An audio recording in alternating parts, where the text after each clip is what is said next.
mes čia taip pradėjom tokią, liktai užsimezgė toks betarpiškas ryšys, tai yra labai geras dalykas, nes mes kalbėsim apie tai, kas yra mums visiems labai svarbu. Tai yra mūsų gyvenamoji aplinka, kokia jinai yra ir kokia jinai turi būti.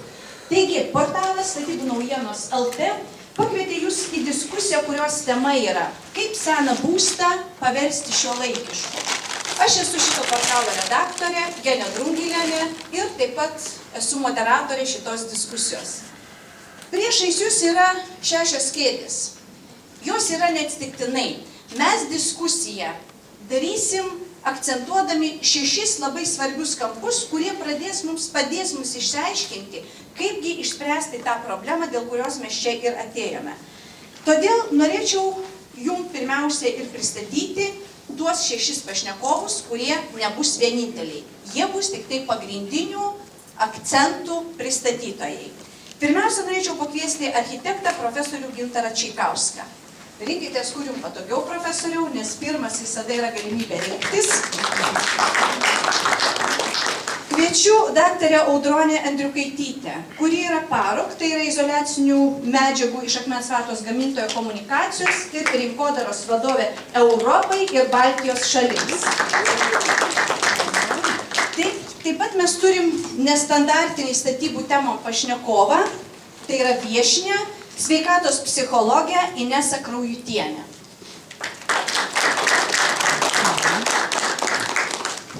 Profesorius Raimundas Bliūdžius, Kauno technologijos universiteto, architektūros ir statybos instituto, statybinės šiluminės fizikos laboratorijos vedėjas.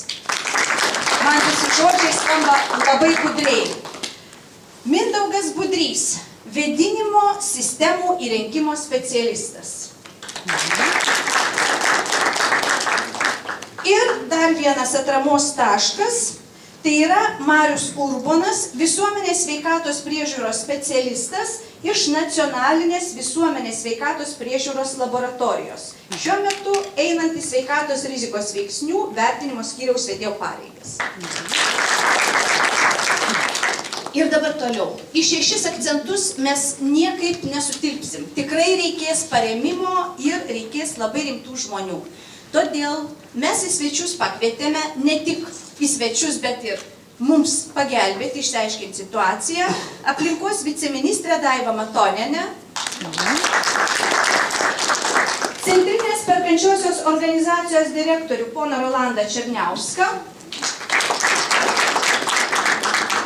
pakvietėme praktikus, tai yra UAB Ranga generalinis direktorius Arvydas Juozaitis, kuris nepalinkėjo iš Klaipėdos atvažiavo rytas, šiandien labai anksti kėlėsi. Gaisras teisingai sutrukdęs bus mėgot. Taip, toliau labai dėkojame, kad pas mus svečiuose yra VGTU atstovai. Tai yra Statybos fakulteto architektūros inžinerijos katedros habilituotas daktaras profesorius Josifas Parasonis. Ir to paties universiteto aplinkos inžinerijos fakulteto pastatų energetikos katedros daktaras docentas Giedrius Šiupšinskas. Būsto rūmų prezidentas Juozas Antanaitis, nepatikėsit, atėjo valandą anksčiau, supainiojo laiką. Atėjo, apsižiūrėjo, perdavė visiems linkėjimų, bet sakė, jau po to reikia skubėti kitur. Taip, kad vieni kas anksčiau, kas vėliau. Žinau, kad salėje yra ir iš Atnaujink būstą viešosios įstaigos atstovų. Taip pat kvietėm daugiabučių gyvenamųjų namų bendrijų atstovus, daugiabučių namų gyventojus, administravimo įmonių atstovus ir specialistus. Diskusiją turėsim tokią iš 3 dalių. Tai yra visiškai logiškas dalykas. Pirmiausia, mums yra svarbu išsiaiškinti, koksgi tas būstas yra tas senasis, kokios ten yra grėsmės. Toliau turėsim žmogiškai faktorių, žmogų. Pažiūrėsim, kaipgi tam žmogui jaustis, kaip gyventi tame sename daugiabutėje. Ir trečias dalykas, o kągi daryti, kad ta situacija pasikeistų. Tai va tokias lyg 3 sąlyginės praeisime dalis. Ir einam prie pirmosios. Pirmiausia, ir bandysim aiškintis, kas ir koks yra tas senas būstas. Pirmiausia, norėčiau kreiptis į profesorių Gintarą Čeikauską, į architektą. situacija yra tokia, kad, taip, beje, įspėsiu, sakė, kad reikia geriau paimti į rankas mikrofoną, tada jums bus žymiai paprasčiau kalbėti, tada, kai jau kalbėsi. Tai, profesoriau, pristatykit, aptarkit, paaiškinkit, kaip buvo projektuojamas tas senasis būstas. Ta prasme, man tai visą laiką, kai sakau senas būstas, visada man kažkodėl tamsusis kambarėlis, kurį kiti kaip vadina, uošvės kambariu, ar nevadina.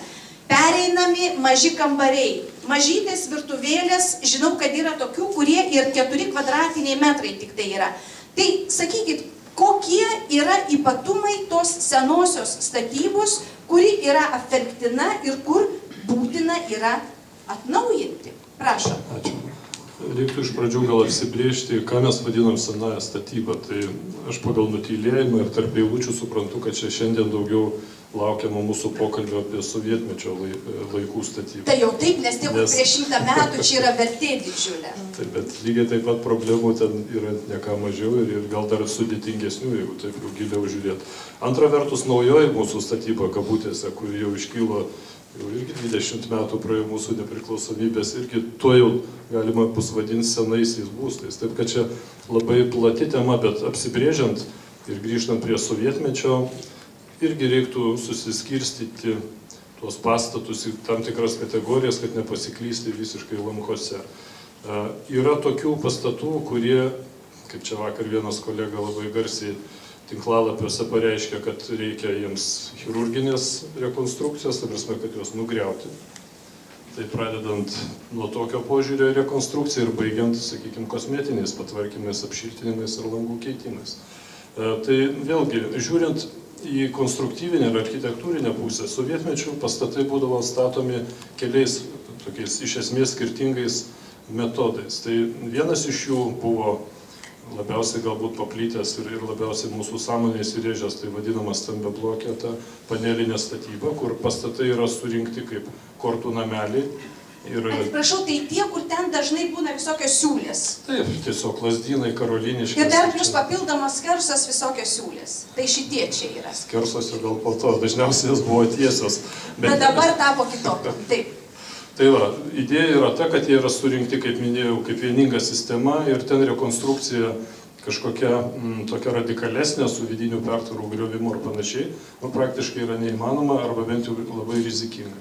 Kita technologinė ypatybė statant namus buvo vadinami monolitiniai namai, kai buvo liejama vietoje, tiesiog lainiai keliami aukštyn ir perdangos liejamos, jie šiek tiek galbūt turi daugiau tam tikrų rekonstrukcijos galimybių, jeigu čia bus konstruktorių, jie gal patikslins, jau jie nėra taip visiškai tie kortų nameliai. Ir, trečioji tokia labiausiai galbūt klasikinė paplitusi technologija, tai buvo mūro pastatai, kur buvo laikančios sienos mūrinės su perdangų plokštėmis.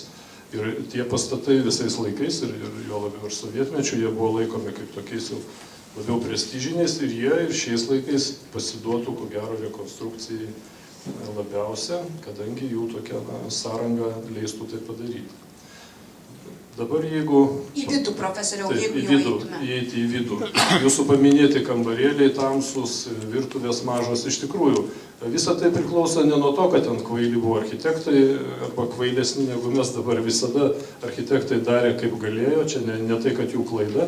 Tiesiog buvo socialinė politika, buvo didžioji valstybinė politika, greit, daug ir taip toliau. Antra vertus, jeigu tai būtų visiškai objektyviai, žvelgiant iš šių dienų pozicijų, aš negaliu sakyti, kad didžiulis butas tai yra privalumas.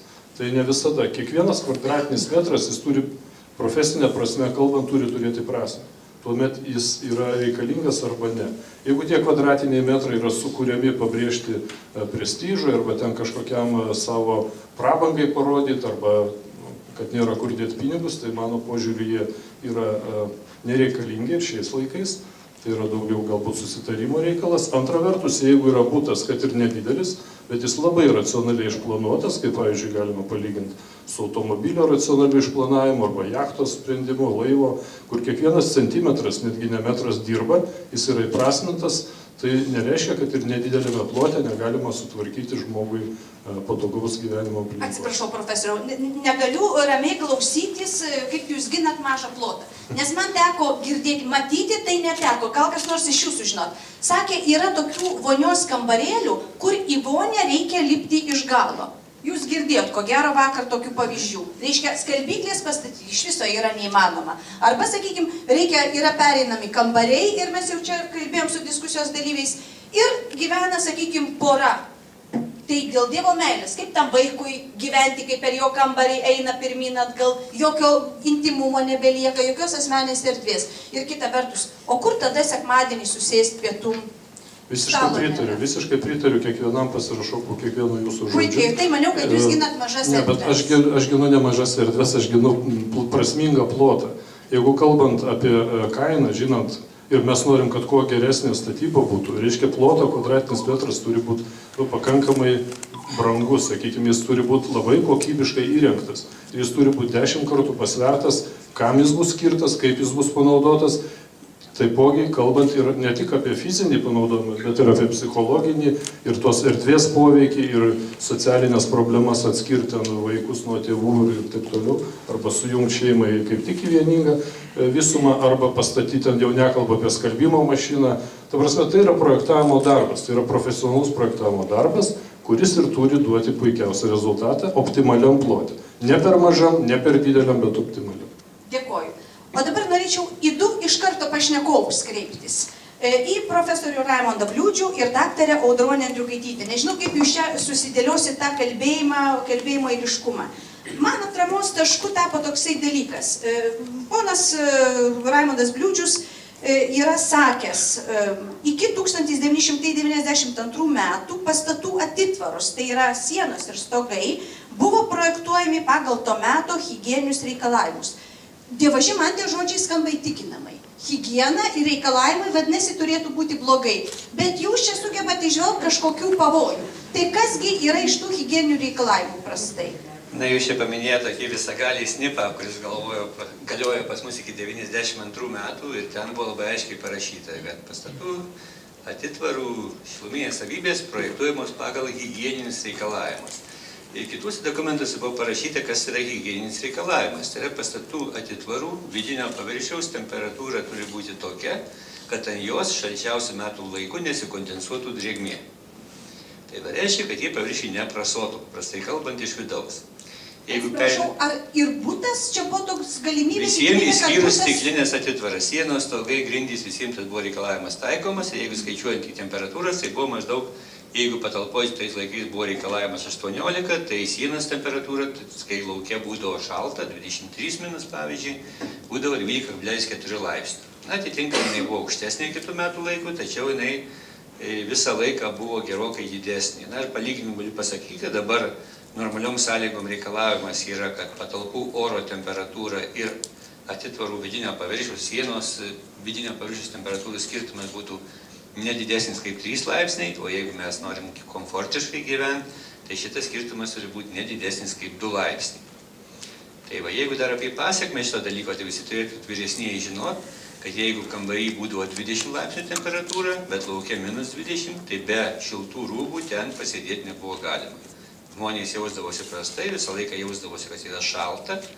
Jeigu įsirengdavo kažkiek, tai aišku peršaldavo ir tos sąlygos yra pakeičiamas būtent apšiltinant pastatus. Taip, Audronė, dabar jūs ko gero čia jau turėtumėt duetu pritarti. Patogiau bus, jeigu pasisakyti. Iš tiesų, tai, ką profesorius Bliūdžius sakė, tai yra tikrai visiškai tai teisinga ir turbūt jūs patys galite patikslinti visi tie, kurie gyvenate tuose senuose daugiabučiuose namuose. Tikriausiai dar be tos temperatūros reiktų paminėti ir daugiau dalykų. Ir vienas iš jų, tai sakykime, yra garsas. Aš pati dar prieš 15 metų gyvenau daugiabučiam name ir labai gerai jaučiausi, kai girdėdavau vienam bute besibarančius kaimynus arba viršui gyvenantį kaimyną, reiškia, garsiai užleidžiantį muziką vakare, kai jisai švenčia ten kažkokius tai savo savaitgalius su draugais. Tai iš tiesų aš manau, kad su šituo sovietiniu laikų būstu mes turim pakankamai problemų. Turim vieną iš jų, kaip ir minėjau, garsą, kuris tikriausiai kankina, gal mes kartais nebesusimastom, kartais galvojam, kad čia iš tiesų kaimynas kaltas, bet iš kitos pusės, jeigu žinotumėm, kaip tą dalyką teisingai padaryti, yra galima netgi, sakykime, negriaunant tų namų kažką tai bandyti pataisyti. Galbūt mes labai daug nepadarysim, nes su garsu toks dalykas, kad daugiau turi mūsų kaimynas daryti negu mes patys. Bet jeigu visas namas susitartų, tai aš manau, kad galima prieiti prie kažkokių tai sprendimų ir pagerinti viso namo būklę. Na, o kalbant apie sienas, tai aš tik tai tiek noriu pasakyti, kad kai gyvenau daugiabučiam, tai mes lovų nestatydavom prie lauko sienos. Kažkaip tai visada tas lovas norėdavosi, reiškia, pastumti nuo laukinės sienos toliau.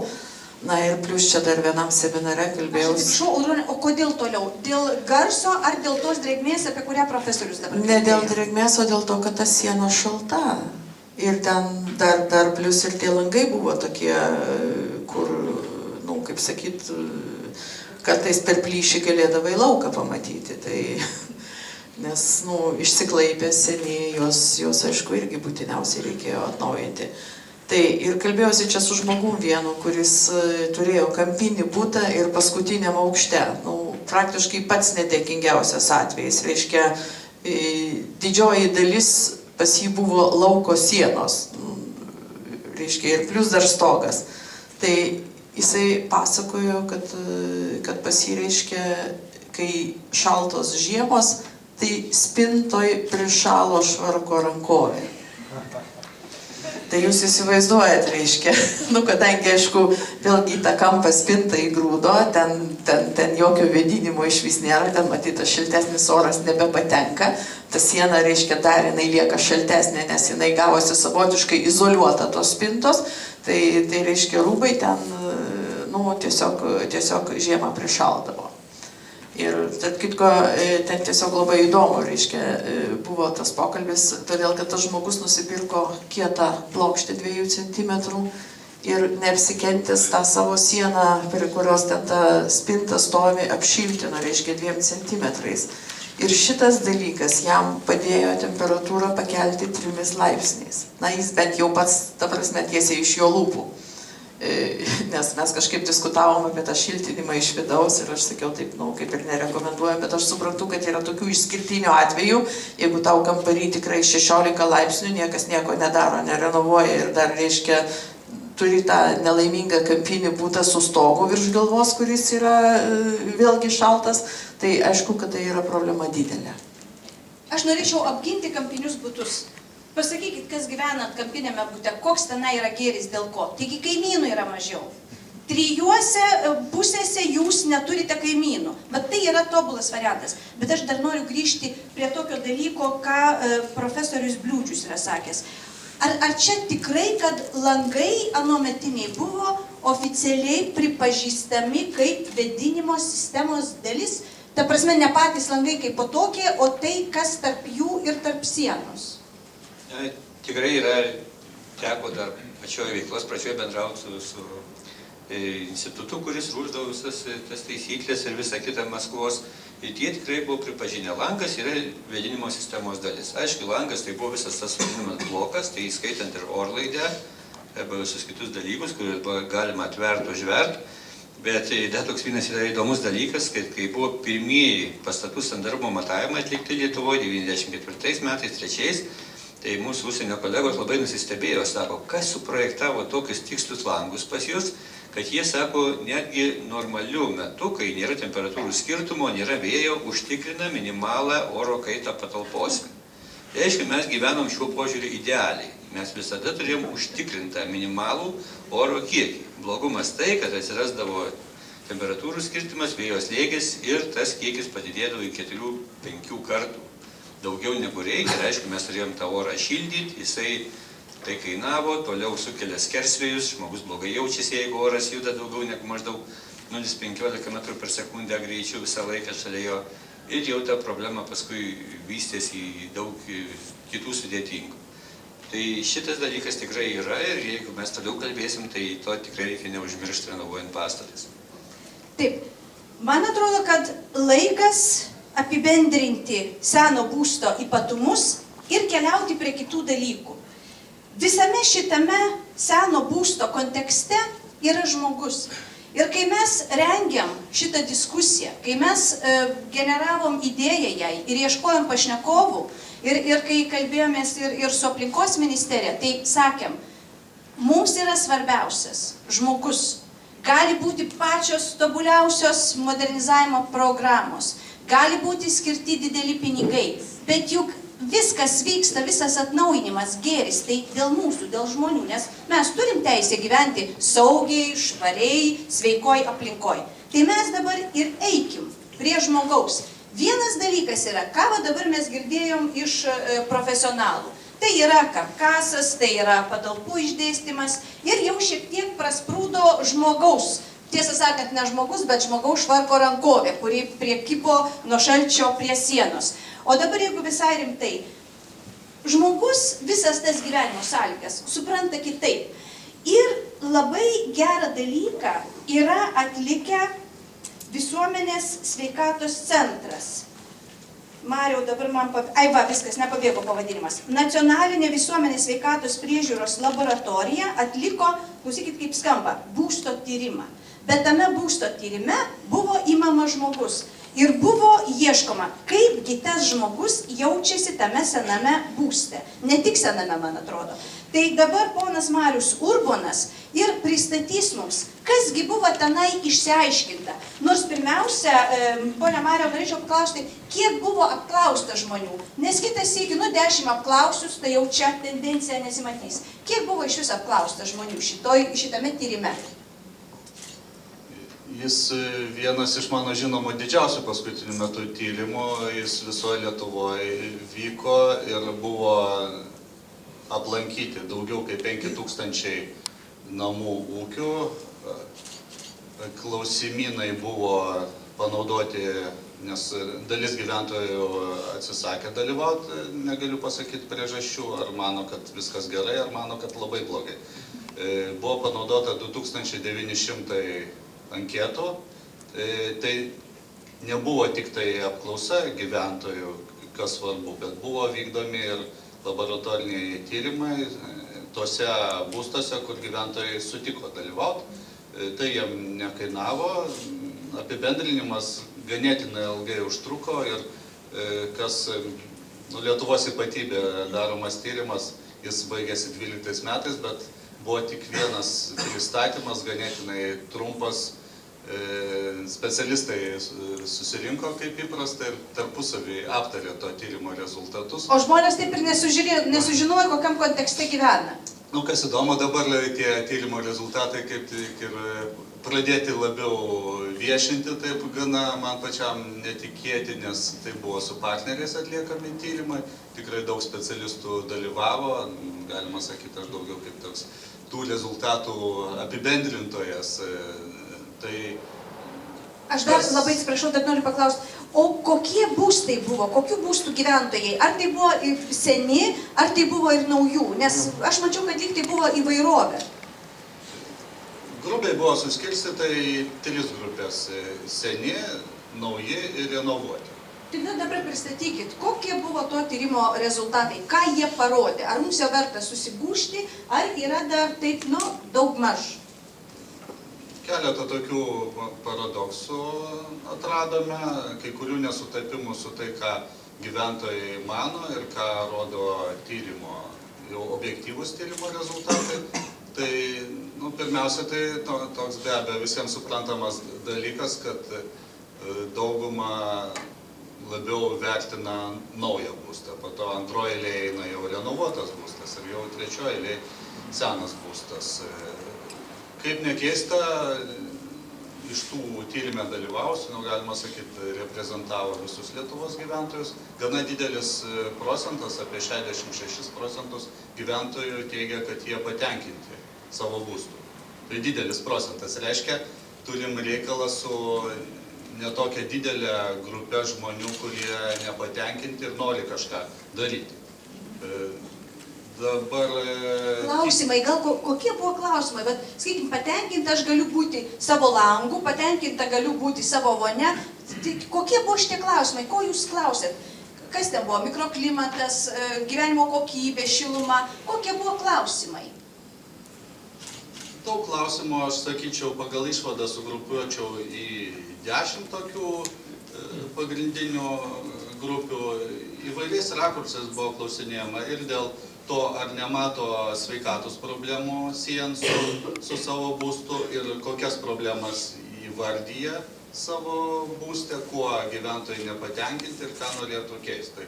Tai gal įvardinčiau, kas opiausia gyventojams. Tai čia jau kolegos minėjo, triukšmas, po to antroji vietoje eina turbūt su ta šiluminė izoliacija ir šildymo sistema susiję dalykai mikroklimatiniai. Tai arba per šaltą, arba vasarą per karštą būstuose.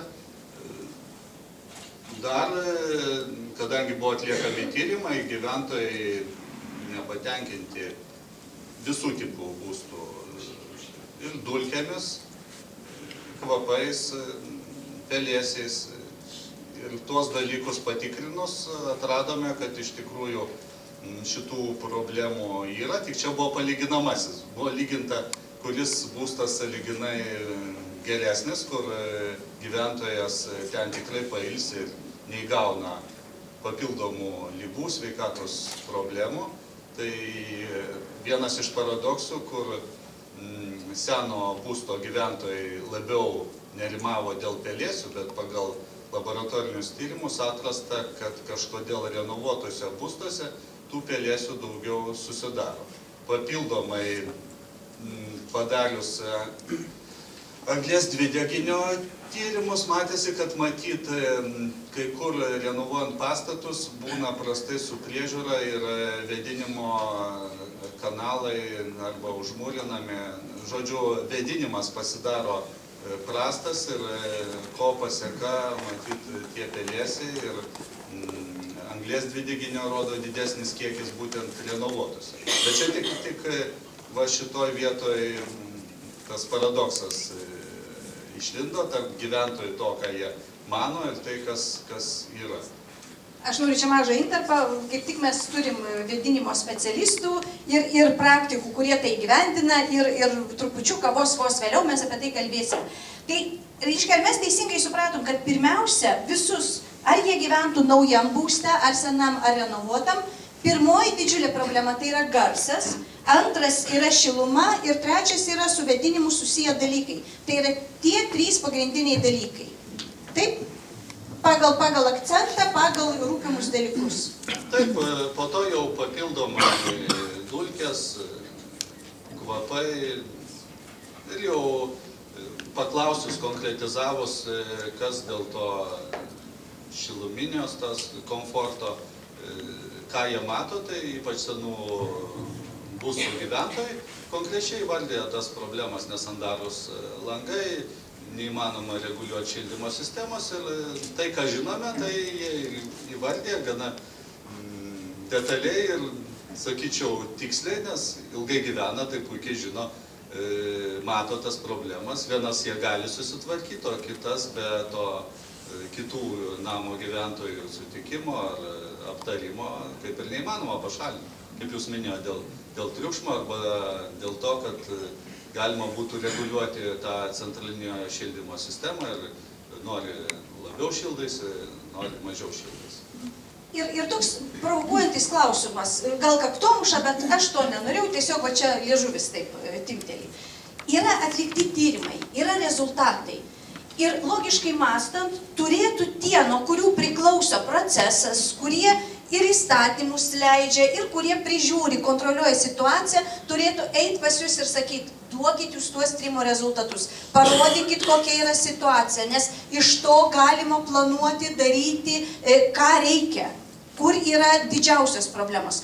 Ar kas nors iš oficialių institucijų domėjosi jūsų tyrimo rezultatais, sakydami, kad duokit, mes juos panaudosim teisingai žmonėms?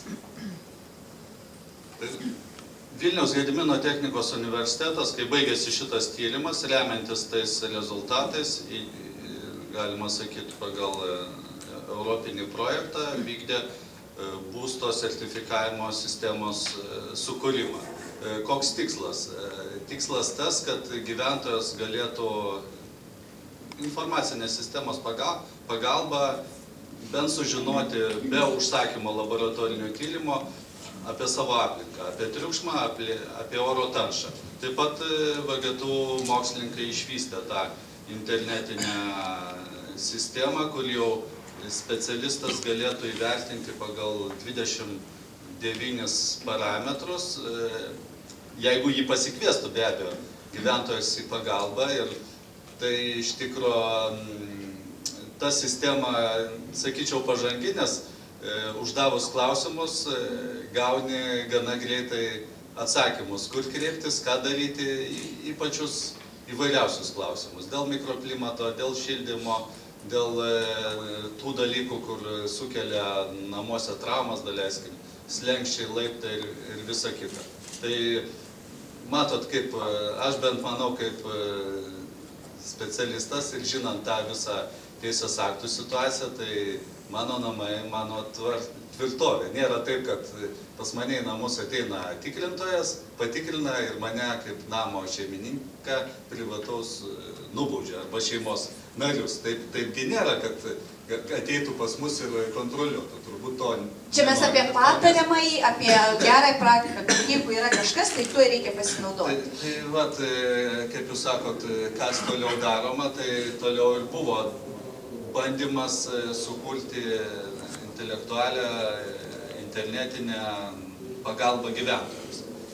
Šitos sistemos darbai galima pamatyti, susipažinti Nacionalinės visuomenės sveikatos laboratorijos puslapį, o mokslininkai toliau bando dirbti šitą linkmę, net buvo sukūrę statybos techninio reglamento projektą, bet įsivaizduoju, Gedimino technikos universiteto mokslininkai gali projektą sukurti, o tolesnis judėjimas priklauso jau nuo viso mūsų puikaus biurokratinio aparato, sveikatos apsaugos ministerijos, aplinkos ministerijos, ir tai kartais ilgas ir sunkus procesas. Kame problema? Matome energetinį sertifikavimą. Sveikatos požiūrių pats gyventojas sprendžia, ką jam daryti, kaip daryti. Kartais jis kviečiasi konsultantus, kartais gauna kažkokį nemokamą patarimą, kartais perka to laboratorinių tyrimų užsakymą ir gauna rezultatus, jeigu reikia. Tai šita yra ganėtinai sudėtinga, brangu ir nelabai veikia, nes tada reiškia gyventojas pats pagalvoja ir padaro. Kartais pataiko, kartais nepataiko, bet objektyvaus to patarėjo, kaip sakoma, dar jis neturi gero internetinio ar to, kurį galėtų pasikviesti ir jis galėtų įvertinti, pasakyti, čia blogai, čia blogai, čia blogai, reikia tą padaryti, kitą padaryti. Dėkuoju, mes manom, kad tikrai pasinaudos. O dabar noriu eiti prie dar į intimesnę zoną. Vakar, tiesą sakant, buvau šokiruota vieno architekto, tai yra Algirdas Kaušpėdas, kuris vakar pareiškė, kad tie, reiškia, sovietmečių planuoti butai, juose aplinka yra štai kaip įvardinta buvo. Paskaitysiu, kad nesuklyščiau. Psichiškai luošinanti aplinka. Man tai skamba pakankamai šokiruojančiai, bet tarp mūsų yra sveikatos psichologė Inesa Kraujutienė, kuri galbūt pasakys, kad taip ir yra. O jeigu plačiau formuluoti jums klausimą, tai juk iš ties žmogus yra ta būtybė, kurią veikia aplinka, kurioje jisai gyvena. Mes čia su ponia Audronė skaičiavom praėjusį kartą laiką, tai suskaičiavom, kad apie 90% laiko žmogus praleidžia aplinkoj. Vadinasi, mes netgi nebūdami psichologais galime būti taip jau užtikrinti, kad ta aplinka veikia žmogų. Pasaulinė sveikatos organizacija nustatė. Čia O mes perskaičiavom, mes patikrinom Pasaulio sveikatos organizacijos duomenys, skaičiuodami, kiek dirbam, kiek kur būnam. Tai prašom jums tada, aplinka ir žmogus, kaip tai veikia žmogaus psichologinę ir psichinę, ko gero, sveikatą? Na, pirmiausia, tai smagu visus matyti, kad tų žmonių susirinko tikrai nemažai ir kad tokios diskusijos apskritai vyksta. Nu, jūs klausėte, kaip yra. Na, tai pirmas atsakymas, kaip laida pavadinta, yra kaip yra, ar ne? Tai yra kaip yra Lietuvoje ir, na, pavadinti psichiškai traumuojančią, na, galima visai pavadinti. Aš daugiau pavadinčiau bohemišką. Tai, na, liko tai, kas liko ir, na, tą palikimą kažkas tai turi ir jame kažkaip tai turi gyventi. Čia, žinoma, daug pašnekovai kalbėjo apie įvairius aspektus, ar ne, ir architektūrinius sprendimus, ir ekonominius, ir higienos dalykus. Ir čia šitoje vietoje man norėtųsi taip apibendrinti, kad, na, žiūrint biopsichosocialinių modelių, ar ne, nes į tai įeina viskas, ir biologinė, fizinė žmogaus sveikata, ar ne, tai yra svarbu. Ir socialiniai aspektai, ir psichologiniai. Nėra vien tik tai vieno veiksnio, kurį įtakoju žmogus taiga pasijus gerai. Taip niekada nebuvo ir taip niekada nebus. Be abejo, yra gynėjų, kurie sakys, šitame būste aš užaugau, jame aš jaučiuosi gerai, ar ne, mes čia gyvename 15 žmonių ir, žodžiu, mums visiems čia fainai ir linksma. Taip gali būti, bet jeigu imti teoriniu aspektu ir individualiu lygiu, ar ne, kada šnekini žmogų ir klausi, na, kaip tu jautiesi gyvendamas čia, tai, žinot, lietuviai ir taip neturi to pozityvumo. Tai nebūdinga ta tokia amerikietiška parodomoji šypsena, kad taip, aš esu patenkintas ir viskas yra gerai. Na, kas apskritai yra psichikos sveikata, tai yra emocinis ir dvasinis atsparumas sunkumams, stresams, aplinkybėms ir visa kita. Lietuvoje žmonės patiria stresą, kaip jau žinot, ir tas streso lygis yra gana aukštas. Ir mes pirmaujame, ar ne, ir nelaimingumo kriterijais, ir savižudybių, ir savidestrukcijos, savęžalojančio elgesio. Tai, kad įveiktumėm kitus sunkumus, ar ne, turėtumėm gyventi aplinkoje, kuri mus palaikytų, kuri sudarytų galimybės jaustis, pakankamai gerai jausti tą pasitikėjimą savimi, savivertę, saugumą. Nes saugumas yra ne tik fizinė sąvoka, ar ne, kad, na, manęs neužpuls, aš jaučiuosi saugus, bet tai yra psichologinis saugumas, kad aš, na, gyvenu teritorijoje, ir ne, kuri priklauso man, ir tas privatumas, kad aš noriu pasikalbėti su sutuoktiniu, ar ne, ar su vaiku, apie tai nežinos kaimynas. Aš dar noriu vieną jūsų mintį už uodegos tverti. Jūs sakėt, žmogus Lietuvoje gyvena patirdamas stresą. Patikslinkime, ar jisai patiria stresą, ar gali patirti stresą ir gyvendamas savo bute. Kol jūs atsakymą sugalvosit, aš pasidalinsiu su auditorija. Man teko bendrauti su policija. Ir policija sako, absoliuti dauguma pareiškimų į policiją, kreipimusi, yra iš buities. Tai yra, kad kaimynas su kaimynu. Ir sako, kai mes pradedam aiškintis konflikto esmę, tai žinot, kas pasirodo? Pasirodo, kad tai yra ilgai trunkantis koks nors dirgiklis. Dažnai girdima muzika, dažnai girdimi kažkokie garsai ir tai yra nebūtinai piktybiški. Vadinasi, jau policija, jie šiek tiek turi psichologinių žinių. Policija sako, kad mes, kai aiškinamės konfliktus, tai mes žinom, kad daugeliu atveju tai yra ne vadinamasis žmogiškasis faktorius, bet tai yra tas ilgai trunkantis kažkoks dirgiklis. Tai kaip jūs atsakytumėte į šitą? Tai reiškia, namų aplinka taip pat yra ta vieta, kur žmogus patiria stresą, būdamas statistiškai vienu iš nelaimingiausių pasaulio žmonių. Na taip, dažniausiai žmonės namo pareidami ir nesiekia ko nusiraminti. Patekę į savo privačią erdvę, jie siekia nusiraminimo ar ne ir atsigavimo, jėgų atgavimo. Ir kaip ir sakė, ar ne pašnekovas, mūsų namai yra mūsų tvirtovė ir jūs pareinate namo ir jūs nesijaučiate gerai, ar ne, triukšmas, kaip minėjot, garsai, kvapai. Visa tai mažina dėmesio koncentraciją, visa tai labai dirgina nervų sistemą ir ilgalaikis poveikis toks, ar ne, formuoja ir tam tikrą asmenybės charakteristiką, asmenybės bruožus. Ir be abejo, čia galime kalbėti labai daug apie toleranciją, kaip galime toleruoti kaimyną, kuris mėto bliūdą kiekvieną vakarą, ar ne, ar beldžia į sieną, ar rūko ir tas kvapas, ar ne, su juo vaikas eina į mokyklą ir čia mes turim grandininę reakciją, ar ne, vaikas eina kvepiantis kabutėse tabako ar ne į mokyklą, iš jo šaiposi kiti ir vyksta patyčios. Tai mes turime kalbėti ne tik apie tuos dalykus, kad kaip žmogus jaučiasi, kaip jis save nuteikia, galima bet kaip pozityviai save teikti, tačiau yra sąlygos, kurios žmogų veikia, ar ne, ir tie pastovus konfliktai su kaimynais, ėjimas į policijos struktūras, į kažkokias teisėsaugos institucijas ir įsikišimas tų pareigūnų, kurie irgi kažkokį vaidmenį turi atlikti šitoje aiškinantis. Taip, tai yra stresas visiems. Tai yra bendruomenės gyvenimas, kai kažkoks rajonas kažkaip gyvena, ar ne, ir taip žmogus vietoj to, kad jisai siektų kažko tai savo gyvenime, ar ne, ir būtų produktyvus, jo tikslas tampa išgyventi tokiomis sąlygomis.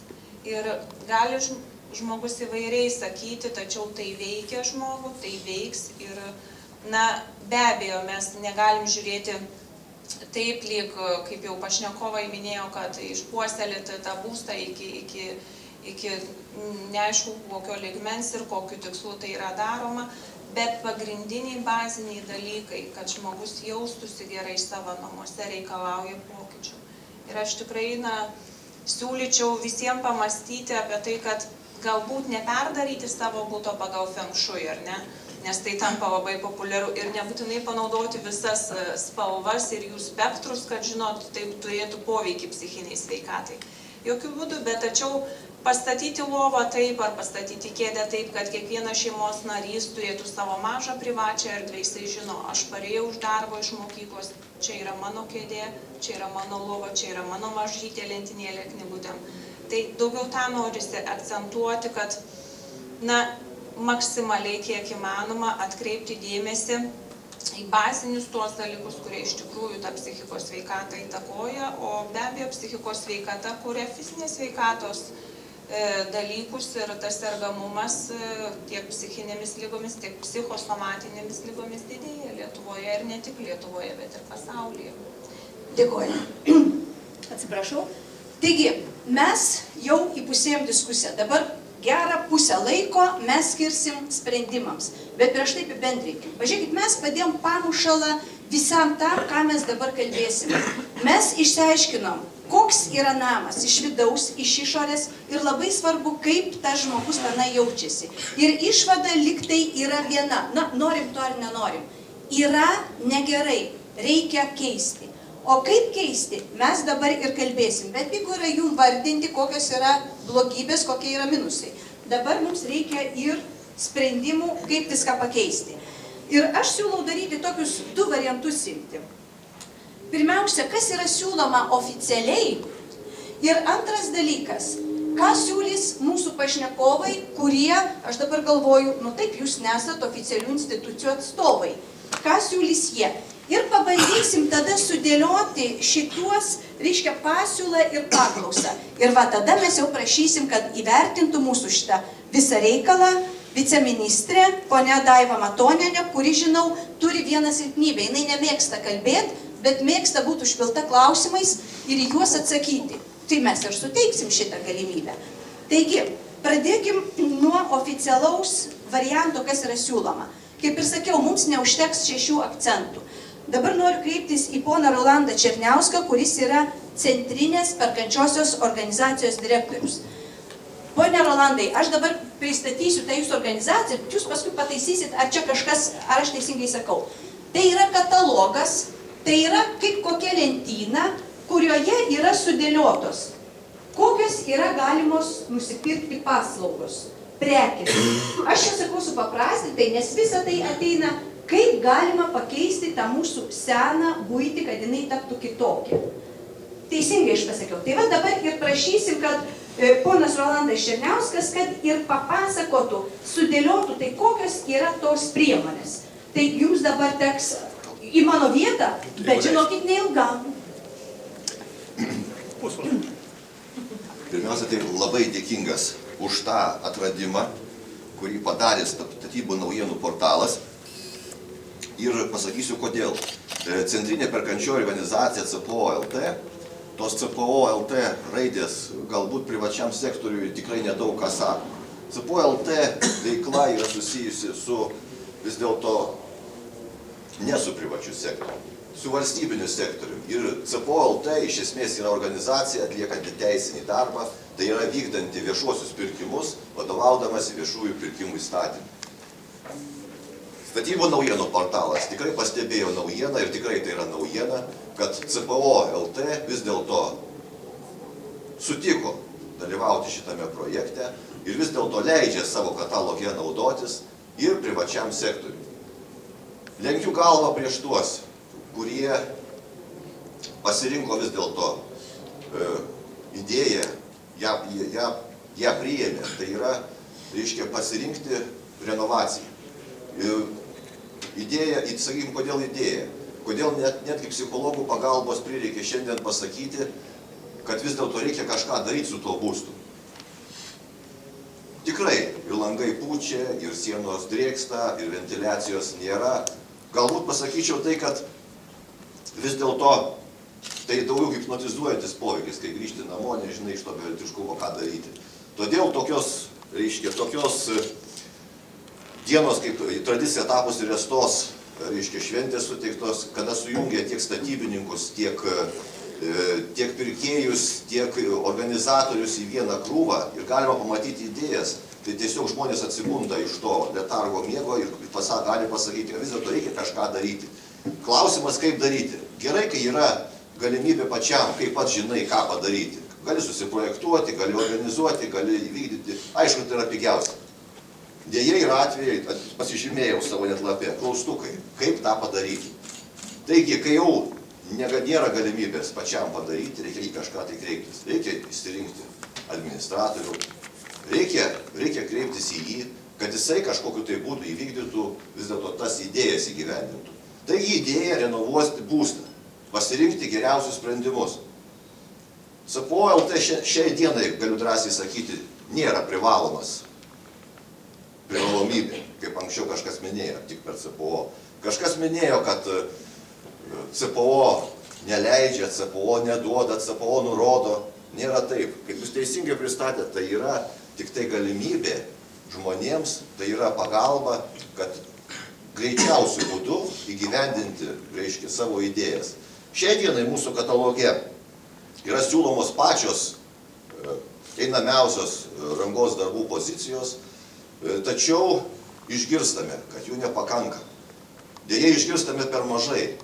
Aš labai atsiprašau, o gal jūs galėtumėt ir įvardinti, tai va, kas yra tos prekės, tame kataloge? Nes mes sakėm, kad reikia ir tas blogai, o jūs kaip tik siūlot tas prekes, tuos sprendimus. Tai kas ten yra pas jūs? Kokios yra paslaugos ir prekės siūlomos tam, kad tas būstas pataptų šiuolaikišku?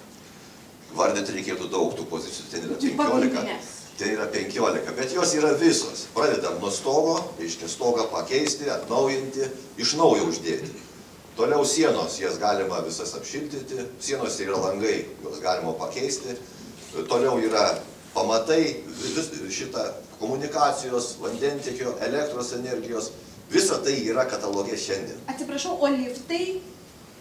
Dabartiniu metu toliau. Šildymo sistemos? Kadangi tiek šiandien diena, tiek jūsų portalas, kuriam jau padėką sakiau, dėl šiandien bus naujienų. Šiandien vyksta viešasis pirkimas ir penktadienį, reiškia, buvo įvertintos statybų bendrovės, kurių kiekis šį kartą tikrai įspūdingas. Jau tikrai nebe 62. O vienoje vietoje tai 289, kitoje vietoje skaičius 296, tai su projektavimo paslaugomis ir be projektavimo paslaugų. Kitaip sakant, jau statybininkų asociacijos narių skaičių tikrai tas skaičius pralenkė ir dabartiniu metu šitos visos bendrovės yra pasirengusios padaryti šiai dienai visas žinomas tiek CPO, tiek nežinau, tiek visiems interesantam, kurie kreipėsi į CPO pozicijas. Tai ir liftai, ir rekuperacinės sistemos, ir geoterminis šildymas, ir saulės kolektoriai, dar pataisysit, ko aš neįvardinau, kad specialistai. Tiesiog šiai dienai visos techninės naujovės yra galimos įsigyti per CPO LT katalogą. Tai yra, reiškia, ką suprojektuos projektuotojai, tą bus galima įdėti ir įsigyti. Šiandien Restoj apeinam, apsižiūrim, kad jau įprastos šildymo medžiagos, vadinamos tos plokštės, ar baro kvata, ar tai ten polistirolinė, pasirodo jau yra ir kitos, pasirodo jau galima visą namą apipurkšti tam tikromis putomis, jis tampa iš viso sandarus kaip termosas. Visą šitą bus galima įgyvendinti SAPO.lt kataloge. Galbūt, nežinau, Aš paskui dar norėčiau jūsų paklausti, jeigu jūs jau dabar man leistumėt moderuoti. Ačiū labai. Galiu daug šnekėti. Ir kol jūs sėsit į vietą, aš dar noriu paklausti, o sakykime, šituos visus tą paketą pasiūlymų, čia aplinkos ministerija jums sugeneruoja, pasiūlo, ar sakykime, va dabar prieja žmonės sakys, palaukit, man reikia dar vat to ar to. Kas yra tas iniciatorius, pasakykit, kas gali į tą katalogą įdėti priemonės? Tiesiog trumpai šitą. Iki šiuo metu dar pirmą ir antrą katalogą, tai iniciatoriai vienareikšmiškai buvo aplinkos ministerija ir pagal jų pateiktas specifikacijas mes vis dėlto darydavom pirkimus. Tai yra, kas buvo paprašyta, 100% viskas buvo nupirkta. Tačiau gyvenimas parodė, kad to tikrai nepakanka. Ir tiek dažniausiai tai šiuo metu didžiausia įtaka padarė daugiabučių galbūt gyventojai, kadangi jie vis dėlto, lenkiu galą prieš specialistus, bet geriausi specialistai vis dėlto buvo. Ir pasakė vis dėlto, ko reikia. Ir tikrai negalėjom atsilaikyti neįdėtų dalykų, nes tikrai yra tai reikalinga. Ir šiai dienai, jau jeigu atkreipsit dėmesį katalogas, ten nebėra žodžio daugiabučių. Tai yra pastatų renovavimo. Kitaip sakant, ir visuomeniniam pastatams, ir kitiems pastatams šitas katalogas jau tinka. Dėkuoju. Gal yra salėje, kas nors nori reaguoti, aš nemačiau pakeltos rankos, nežinau, kad yra profesionalų specialistų. Prie to, ką mes šnekėjom. Gerai? Prašau. Mažas klausimėlis, aš labai brangaus laikų pusantros minutės, prašau, galėčiau prieš tai, kaip užduoti klausimą, minimaliai paaiškinti, kas aš toks. Aš esu iš Vilniaus tas nelaimingas pirmininkas iš daugiabučių, ant kurių pabandė Jessicos programą, kur susidūriau su visom problemom, kurios yra aprašytos šituose leidiniuose, kas yra nekokybiškas investicijų projektas, kai nėra statybininkų ir taip toliau. Davama mūsų objektai Rinktinės gatvė vasario ir sausio mėnesį buvo su komisija. Ir dabar noriu paprašyti ir kreiptis jūsų portalą, galbūt ECPO, susidūrim su tuo, kad žmonės nevykdo civilinio kodekso, konstitucijos, traktuoja, mes neduosim renovuoti, pakeisti vamzdį beleką. Ir tiesiog šaukiu, kas galėtų suteikti pagalbą, aš pasiruošęs būti tą vėliavą, to rūporo, kad aiškinti per žiniasklaidą, kad jie privalo tai daryti. Nes kitaip mes pasieksim 40% efektyvumą, nebus paramos valstybės, prarasim pinigus ir tai nukentės visuomenė. Tai va tiesiog toks prašymas prie tos pačios temos, kad problemų ir išliko ir pasikartosiu būtent ant tokio namo kaip mūsų. Aš turiu 2 namus, išbandė viską, ką įmanoma buvo. Nuo 30% mūsų laikų padidėjo iki 40%, dabar vyksta tie darbai, streikuoja ir taip toliau. Gal įvardinkit, kokie tie namai adresus turėtume? Tai yra 2 4-aukšti namai pastatyti iš plytų, gan kokybiški, Chruščiovo laikų, pas mus Rinktinės 42-44A, Delfi pas mus svečiuose buvo, prokuratūrai keletą kartų buvo, tai viską praėjo. Ar kas nors norėtų trumpai reaguoti, kol mes eisim toliau? Taip, trumpai. Tikrai suprantu jūsų didesnę, po 15 metų pas pirmininku buvau. Tai, sakykit, prašom, jūs atliko darbus, įsigydami kartu ir projektavimo paslaugas ir rangos? Viską. Ar sakykit, Iki CPO. projektų ekspertizės paslaugas ar nusipirko? Taip. Jūs pradarėt viską 100%. Jo. Ir rašiau net skundą savo laiku, kad nekokybiški buvo projektavimo darbai aplinkos ministerija. Ta prasme, aš esu iš to proaktyvių žmonių, jeigu nesupranta, tai iki galo. Tiesiog dabar paskutinis galas, kaip žmonėms aiškinti, ką jie privalo daryti. Nes iš tikrųjų, jie vietoj to, kad klausyti, rašo skundas. Ir dabar mes dar vykdom darbus, bet negalime neįsileidžia. Žmogus ištraukia konstituciją, rodo, sako, aš jūs neįleisiu. Jie prisižiūrėjo amerikietiškų filmų ir nesuvokė, ką jie turi teisę daryti, ką jie privalo daryti. Tai va tokia. Aišku, padėtis be išeities. Tai tikrai, kai susirenki susirinkimą ir ateina faktiškai tiek nuomonių, į kurias nubalsuoti vieną bendrą tikrai yra sudėtinga. Bet jeigu jūsų atveju, aš įsivaizduoju, vis dėlto ir techninė priežiūra atliko specialistai. Dar daro puikiai techninė priežiūra, kas aš. Aš labai norėčiau, kad jūdu į diskusiją neįtumėt, nes trupučiuką plačiau norim, bet aš supratau, kad situacija yra aiški ir galbūt po diskusijos dar jūs galėtumėt ir pabendrauti. Nu, turbūt taip. Bet suvaldyti, visiems matyti, kiekvienas atvejis yra individualus. Viceministrė, gal jūs norėtume dabar reaguoti, nes šiek tiek buvo ir jūsų, ar jūs šiek tiek vėliau? Aš noriu reaguoti. Tai dabar negaliu, moteris vis tiek reikia pirmą. Labą dieną dar kartą visiems. Iš tikrųjų, tų problemų labai daug, kaip ir sako pirmininkas, bet nereikia bijoti problemų, jas reikia identifikuoti ir spręsti, ką mes ir darome, ne, kartu. O yra tokia situacija, tikrai yra tokia situacija, kad, kaip ir vakar kalbėjau, mane sako, griaut namą. Nu, tai įsivaizduojat, ką reiškia griaut namą.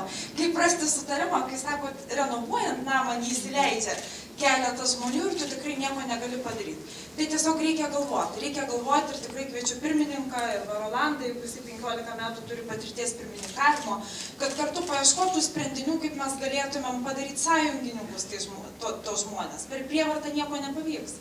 Nes aš manau, kad čia tiesiog reikia logiško ir normalaus argumentavimo ir aišku, užtikrinimo, kad ta paslauga, kuri bus suteikta, kad jinai bus kokybiška, nes žmonės šiandien labai daug ko nepasitikė, labai abejoja ir sako, kad tos kainos yra per didelės. Nors statybininkų asociacija sako, kainos per mažos. Tai mes turime tokių aštrių kampų, bet aš manau, kad bendrai ir rodant per gerą praktinį pavyzdį mes galim pasiekti, kad žmonės tikrai bus interesuoti ir norės ir tarp kitko yra didelis lūžis Lietuvoje. Tai jeigu lyginant 10 metų atgal ir dabar, tai mes turime 3000 namų, kurie nori renovuotis. Tai mes iš viso per 10 metų renovavom tik tai 500 namų. Tai jūs įsivaizduojat, reiškia, koks yra pasikeitimas mąstymo, kad žmonės nori renovuoti. Ar supratot, kodėl viceministrė sėdi salėje? Dėl to, kad galima, kaip paprasto žmogaus, imti ir paklausti, ką ponas ir padarė. Райкина sprendimą davė, atключить воду, sako. Minutėlę būsto rūmų atstovui ir paskui grįšim prie mūsų pašnekovų. Aišku, reiktų žinoti situaciją pas jūs, kad čia konkrečiai patarinėti, tai aš siūlau jums dėl to. Aš atsiprašau, čia yra teisininkas iš būsto rūmų, dėl to... Tiesiogiai, bet šiaip aš iš savo patyrimų, su savo bendryje iš patyrimų žinau, mes pritaikėm vieną tokią priemonę, susikūrėm, pavadinom ją naujadarą tokį, kurio teisės sistemai nesimato, tai derinimo komisija iš tų, kurie pritarė renovacijai ir nepritarė. Ir kalbam ne salėj, ne dideliai kompanijai, o tiesiog siauram rate, šitoje aplinkoje, ten bendrijos valdyba, plus ten tie aktyvistai vienokį ir kitokio plauko. Ir kada šitaip kalbi konkrečiai, ten gaunasi visai kitą kalbą. Dėkuoju. Mes paėmėm oficialųjį, kaip čia sakyti, puslapį, akcentą oficialųjį. O dabar žiūrėsim, o kągi siūlo mūsų pašnekovai, kurie yra specialistai, ekspertai. Ir pradėkim tada vėl, profesoriau, nuo jūsų. Į architektą kreipiuosi. Tai kaipgi, vat matėt, CPO katalogė yra pilna priemonių, kurios turėtų situaciją pagerinti. Kaip jūs kaip architektas, kokias dar priemonės siūlot? Ar viską apima ir ar viską gali apimti šitie pasiūlymai, kuriuos per CPO katalogą galima nupirkti? Aš jau teoriškai galėčiau atsakyti, kad neįmanoma katalogizuoti visų gyvenimo problemų, kur čia ir kolega pasakė, kad gyvenimas netaip lengvai katalogizuojasi, bet kiekvienu atveju yra savos ir problemos. Ir iš tikrųjų nėra kažkokio bendro recepto. Jeigu taip pasinaudojant progą, noriu išreikšti tam tikrą nuogąstavimą, kad, pavyzdžiui, jeigu prasidės masinė renovacija tų didžiųjų mikrorajonų, kur čia šalia mes visiškai esam, aš tik tai nenorėčiau, kad pasibaigtų dar ir šalia visų kitų problemų estetinė problema. Kai kiekvienas namas pradės renovuotis ten su savo kažkokiais sprendimais skirtingais ir pradedant fasadiniais, ir langais, ir balkonais. Ir dabar jau tie pastatai pakankamai atrodo taip estetiškai nelabai galbūt aukščiausios kategorijos, bet jeigu dar mes sugadinsim su renovacija ir panaikinsim galutinai tą harmoniją ir kažkokį bendrą vaizdą tų kvartalų, pavyzdžiui, neprasidėtų po vieną ten pastatą, kas pigiau, ten vienas rado tą statybininką, kitas tą, ten po to fasadas vienas žalias, kitas raudonas ir gali baigti čia visiškų fiasko. Tai čia yra toks, pirmas toks. Apgailėtinas rezultatas galimas, kaip jūs įvardino. Tai čia būtų man labai klaiku. Pirmas vaizdas. Po to jau einant į vidų, aš jau pradėjau tas kalbas kalbėti, kad čia... Sakė, kad pasakykit, derina. Aš įskartą, kad nesuklaidint visų, yra derinimo procesas, nes arba namas renovuojamas vienas, ar renovuojamas visas kvartalas. Reiškia, vis tiek architektas, tai konkrečiai Vilniaus savivaldybės vyr architektas, jisai suderina ir pasako, kokios spalvinės galėtų būti gavimos ir, ta prasme, kaip turėtų būti išlaikoma visa, ta prasme, spalvinė visko. Visiškai pritariu, bet pirmiausia, jam reiktų suteikti dar tą ir statusą vyro architekto. Čia kitos diskusijos tema. Jis dabar yra savivaldybės direktorius. Taip, ar tiek, jeigu galima prie mūsų... Kai personaliai bus kažkas atsakingas, tai irgi bus labai didelis dalykas. Dabar jeigu einant į vidų, tai kaip jau minėjau, čia priklausomai nuo konstrukcijos yra tikrai nepatarčiau gyventojams būti gudresniems už visus ir, pavyzdžiui, ypač atsargiai elgtis su renovacijom ir pertvarkom ir būtų praplėtimais kabutėse stambiapaneliniuose, blokiniuose namuose, kur aš jau minėjau, kur jeigu vienas pasidarys gudrutis, tai dar nieko, bet jeigu 5 gudručiai per 5 aukštus išmuš kažkokią panelį, tai gali būti perforuoto lapo principas ir tas namas pradės keistis, tiesiog, suprantat. Čia yra labai pavojingi dalykai. Jeigu tai yra renovacija suderinta su projekto autoriais, galų gale, jeigu jau nėra su konstruktoriais, kurie darė ar ten perėmė tas teisės, ta prasme, turi būti profesiniai sprendimai, ypač darant rimtesnius pertvarkymus, kaip angas kertant laikančiose sienose, arba apjungiant ten tualetus su voniom, arba netgi dar, kai yra gudriau daroma, balkonai jungiami prie gyvenamosios erdvės, mušant išorinę sieną ir apsišvienu. Vienu žodžiu, fantazijai ribų nėra, kaip aš sakau, tautos fantazija beribė, net architektai nedrįsta kitą kartą taip galvoti, kadangi jie yra tam tikrą prasme disciplinuoti žmonės, profesionalų žmonės yra visiškai jie laisvi, jie įsivaizduoja, kad ten galima ką nori daryti su tuo jo pastatu, kaip sako, čia jo tvirtovė, bet reikia neužmiršti, kad čia gali baigtis po to ir liūdnais dalykais. Tai su ta renovacija reikia elgtis labai atsargiai ir su rimtais projektais. Kadangi mes dabar kalbam apie sprendimus, tai aš jau norėčiau išgirsti bent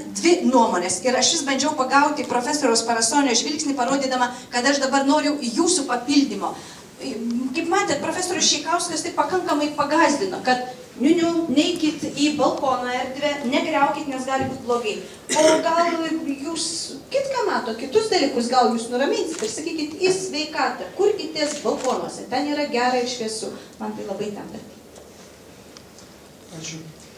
Na, kaip čia, kad nenugara salę gal. Aš noriu pasakyti, kad gal iš tikrųjų geros profesoriau, nėra jie patys prasčiausi tie stambiaplokščiai namai fizinė prasme, žinot. Be to jų yra net 4 konstrukcinių sprendinių įvairių. Tai kiekvieną kartą, žinoma, reikia galvoti, o iš principo, žinot, kaip konstruktorius noriu pasakyti, kad techniškai yra įmanoma viskas. Bet be abejo, kaip sakė gerbiamas ministrė, vis dėlto projektai yra derinami. Kai jie nederinami, patys gyventojai vis dėlto tų angų nekerta. Pirmos kartos, tarp kitko, net kortų nameliais juos vadina, aš noriu pasakyti, kad jie yra vieni ilgaamžiškiausių, kad jie moraliai yra pasenę, viskas aišku.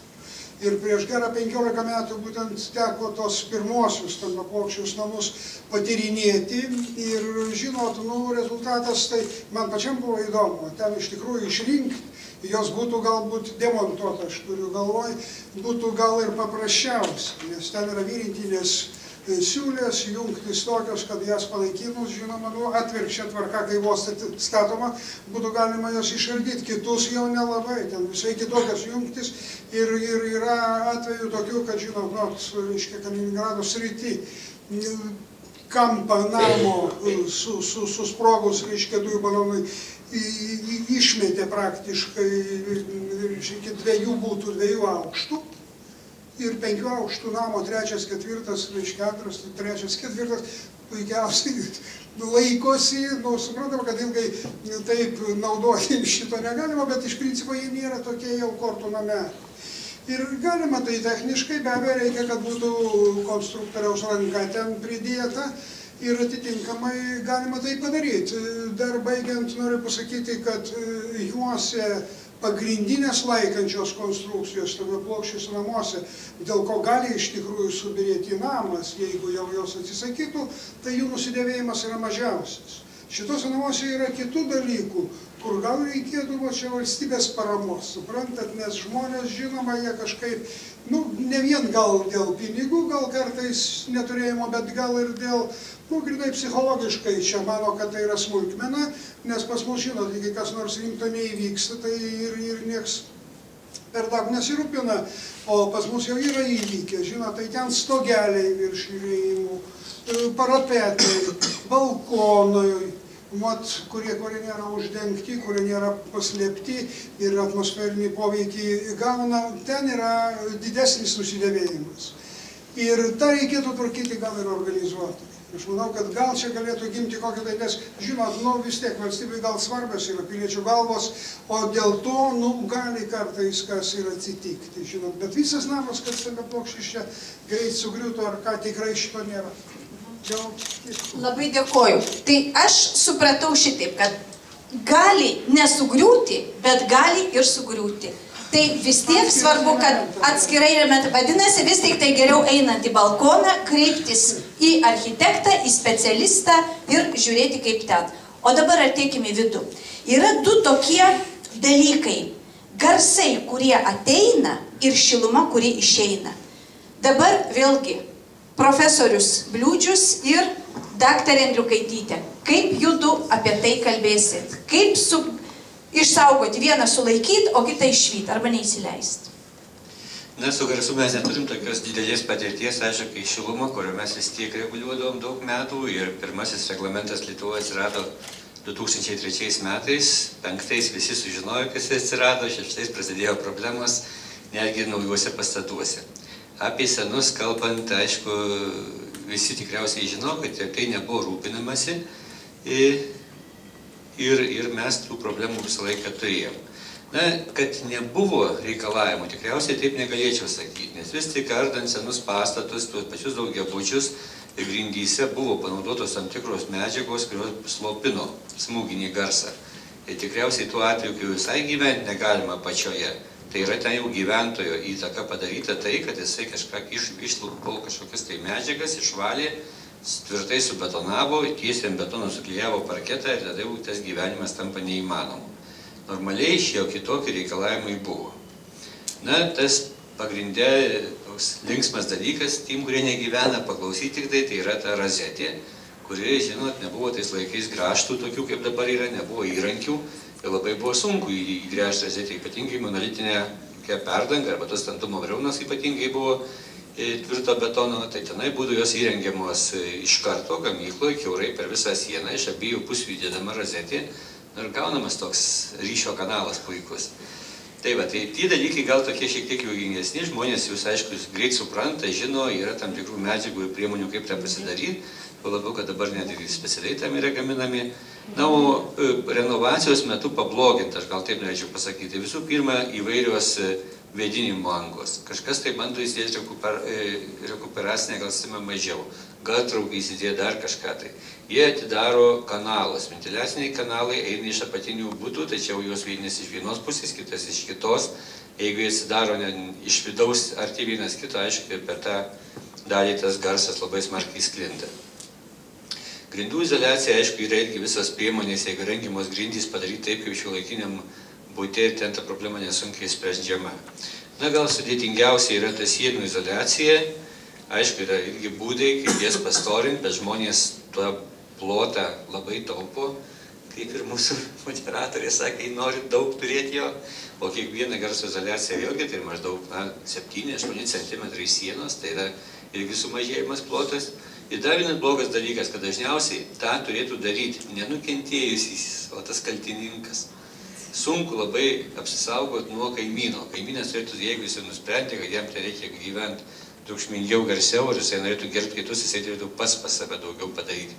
Tiek garsą sugeriančių priemonų naudoti patalpoje, tiek ir garsą izoliuojančių. Nes apšilti, sakysim, tą patį kaip apšiltinimo schemą panaudojus prie garso izoliaciją, aišku, šoniniai praėjimai, sujungimai, jeigu tai yra tankios medžiagos, jungtys blokinių namų, kur ir metalo daug yra, visko, jie labai sunkiai tą problemą sprendžia. Na, o jeigu taip paprastai kalbant, tai yra vienas toks būdas labai geras, kuris naudojamas, daug kur siūlomas naudoti, tai įrengti prie tų vidinių sienų drabužinės. Tai tenai ypač vasarą, kai mėgsta žmonės daugiau linksmintis, leis muziką, tai prie tos sienos pastačius tokią stumdomą spintą, sukabinus žieminius drabužius, tai ten ne tik tai, kad bus izoliuotas galsas, bet ir niekad tos rankovės neprišals, nes ten bus šalta. Tai aš noriu paklausti vieną klausimą su trumpu atsakymu. Tai nuo garsų galima apsisaugoti?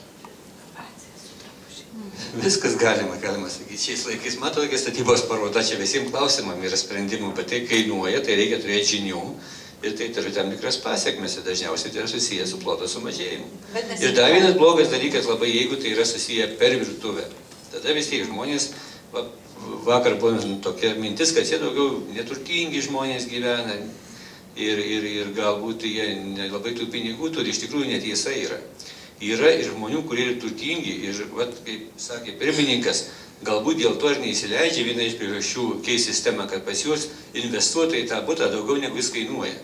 Ten yra padaryta gražiai, pridėta įrangos visą kitą. Ir jeigu prie tos virtuvės sienos yra ta problema, daužant, sakysim, tą sieną padarytą, tai jam ten ne tik tai reikia kažkokiu tai indėkliuką arba ten batos įdėti gipso kartono, bet ten jam savo 1000 kainuojančią įrangą reikia patraukti ir dažniausiai išmesti, nes jinai po to netinka, jinai ten įsprausta su centimetro tikslumu.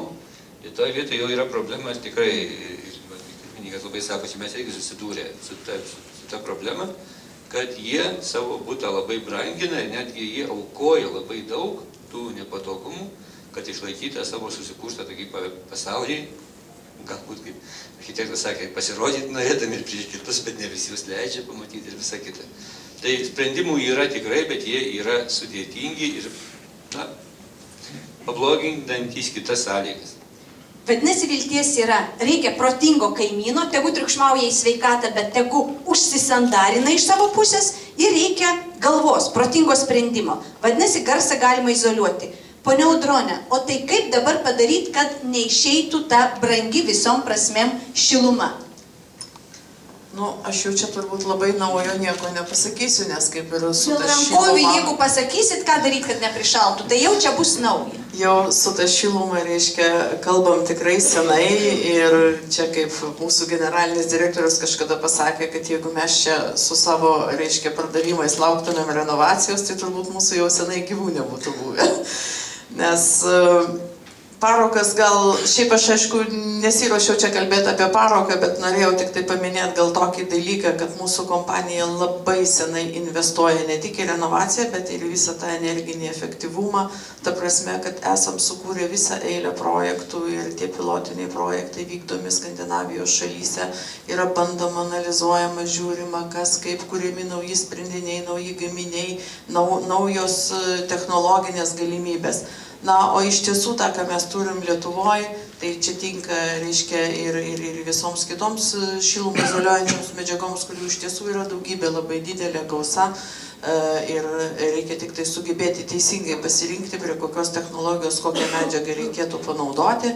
Tai aišku, tos visus šiltinimo sprendimus galima suskirstyti į tokias, na, pagrindinės grupės, vėdinamas, nevėdinamas atitvaras. Tai yra ir viskas, ir sprendiniai yra visi gatavi, aš čia turbūt apie juos ir nepasakosiu, bet tiesiog noriu atkreipti galbūt tokį pagrindinį akcentą uždėti į tai, kad pačios atitvaros apšiltinimas yra toli gražu ne viskas. Yra daugybė papildomų dalykų, tokių kaip, sakykime, šiluminiai tilteliai, o liaudiškai sakant, tai yra tos vietos, pro kur pas mus gali prašalti. Tai yra tos kritinės vietos, tai yra cokolis, tai yra stogo ir sienos mazgas, tai yra lango įstatymo mazgas, tai yra durų įstatymo mazgas. Ir šitoj vietoj, aš kai pasižiūriu į šiandien vykstančią renovaciją, pasakysiu atvirai, man labai norisi verkti. Ir norisi verkti dėl to, kad mes prieinam prie to daugiabučio. Šito lango nekeisim, nes Petriukas nusipirko langą prieš 5 metus, Onutė nusipirko prieš 15 metų. Tie langai galas žino kokio lygio, nes aš kiek žinau, kai žmonės tuos langus dažniausiai renkasi, tai Sako, vat baltas, gražus, geras langas, vat pirkau tiek ir tiek kainavo. Kaip tau atrodo, ar geras? Tai kai aš gaunu tokį klausimą, tai sakau, jūs man gal dar kažką tai daugiau prie to lango pasakykit, ne tik tai apie spalvą. Ir supratimo žmonės neturi, tas daugiabutis margas kaip velykinis margutis su visokiausiais įvairiausiais langais. Ir plus dar visi tie langai yra sudėti ne į šiltinimo sluoksnį, o palikti, reiškia, tam senajam betoniniam sluoksnį, kas iš tiesų renovacijoje neturėtų būti apskritai leistina. Aš atsiprašau, Audronė, kadangi čia mes ne visi specialistai, reiškia, įdėjimas to lango turi būti irgi turėti pagal tam tikras taisyklės. Kitaip gali įdėti patį brangiausią langą, pačią geriausią šilumos izoliaciją, bet vis tiek bus nulinis efektas. Nu, nenulinis bus, aišku. Jeigu patį geriausią langą įdėsiu, tai nebus nulinis efektas, bet aš turiu omeny, kad taip, sujungimas yra be galo svarbus, todėl kad tai yra ta vieta, kur šaltis tarp sienos ir lango, kur jinai gali, reiškia, šaltis patenka į mūsų patalpas. Tai noriu pasakyti, kad yra visokie balkonai, kitokios tos išsikišančios dalys, kurios kerta pastato sieną ir jos dažniausiai yra paliekamos, nu taip. Aš čia mačiau vieną objektą darė Vilniuje ir reiškia, ten balkonai buvo ant tokių konsolių padaryti, nu tikrai didelis, ten gal kokių 70 cm aukščio iš tos gelžbetoninės sijos ir neleido tų sijų šiltinti. Tai nereikia, sakė, mums gerai bus taip. Tik sieną tą apšiltinkit ir viskas. Tai aš ir noriu pasakyti, kad bet kokia renovacija yra galima sutaupyti visur, bet sutaupyti gali tik tai tas, kas tikrai išmano šitą dalyką. Negali sutaupyti paprastas žmogus, kuris ateis ir nuspręs, aš šito dalyko nedarysiu ir aš sutaupysiu. Jūs turit būtinai pasižiūrėti ir pasikonsultuoti su išmanančiai žmonėm, kurie pasakytų, ką galima, galbūt yra tokių vietų, kurias galima apeiti arba ten kažkaip tai sutaupyti kitaip, ant jų panaudojant kažkokias kitas medžiagas ar panašiai. Bet jokių būdų negalima to imtis pačiam, tokios iniciatyvos, kada tu tikrai nežinai, ką tai reiškia. O 70 cm aukščio sija, kurios ten plotis kokių 30, nu tai patikėkit, šiluminis tiltelis labai jau geras. Taip, dabar kalbėsim kaip tikri taupų žmonės. Audriau, neleidi man apie taupumą pasišnekėti, taigi sutaupimą būtume. Taip. Aš dėl garso izoliacijos turiu klausimą. Bendrabuty pas mus merginos savo sieną nuo mūsų izoliuodavo nuo garso kiaušinių dėklais tokiais, kaip garso izoliacija. Čia jokiais. Bet jeigu rimčiau, dabar yra visokio apdailos medžiagų vidaus patalpoms ir senose daugiabučiuose dažnai ant lubų yra klijuojamos tokios kaip plastmasinės, plastikinės, polistireninės apdailos plytelės. Ir sako, kad jos sugeria nuo viršaus, nuo garso. Ar jas galima, čia ponui Raimondui klausimas, ar patartumėt jas naudoti, ar jos efektyvios garso izoliacijos požiūriu, ar tai sprendinys kaip galimas? Čia reikia žiūrėti vėl kiekvieną konstrukciją. Pati medžiaga, tai tos plastikai, jos yra sugeriančios. Tai jeigu tam kambarį, kuriame yra, jos sumažins tą garso slydimą ir nepateks tiesiogiai į perdangą. Bet blogumas tame, kad jeigu tai sienos yra tankių medžiagų, tai per tas pačias sienas gali tas garsas labai sėkmingai nueiti į viršų. Yra, gali padėti irgi tai, bet reikia žiūrėti kiekvieną konstrukciją atskirai. Ir dar... O jeigu viršui triukšmas, tai tos apačioje jų įtaka minimali. Jeigu mes norėtume apsisaugoti, klijuojame lubas, tai įtaka minimali. Tam kaimynai, jeigu pas mus triukšmas, mes padėsim daugiau žymiai. Pas mus dalies triukšmo bus sugerta, reiškia išeinančios triukšmo lygis sumažės ir tas plotas sumažės. A jeigu savaitę jam pagrot gerai, gal jis ir tada įsirengs, nu reikia... Tai ką pats darysit, grodamas? Jūs labai gerai žmonės turit daug, manau, kad rašykit laiškus ministerijai, išlys reglamentą. Taip, ministrė turim, viceministrė, imsim ir pasiklausim, arba duosim užduoti. Tauta, kaip pasakė, taip ir turi būti. Taip, prašom. Aš norėjau vieną komentarą. Iš tiesų, kada mes kalbam apie patalpų vidų, yra daug tų degių medžiagų, bet aš labai noriu uždėti vieną akcentą. Čia yra jūsų gyvenimas, čia yra ne jūsų kaimynų ir ne kažkino tai kito. būkit labai atsargus su degiom medžiagom statybinėm.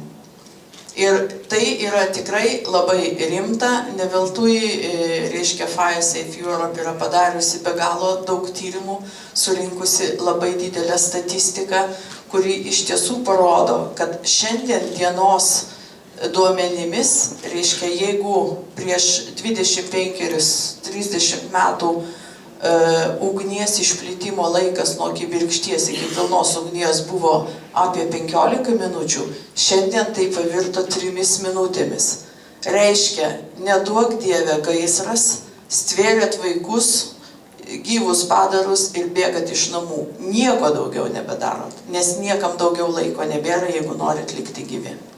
Tai labai aš siūlyčiau pagalvoti, ypač kada kalbam apie vidų, ir dar turbūt reiktų paminėti tokį dalyką, kad daugiau negu pusė mirčių, kurios įvyksta dėl gaisro, tai yra ne dėl ugnies, jos įvyksta dėl dūmų.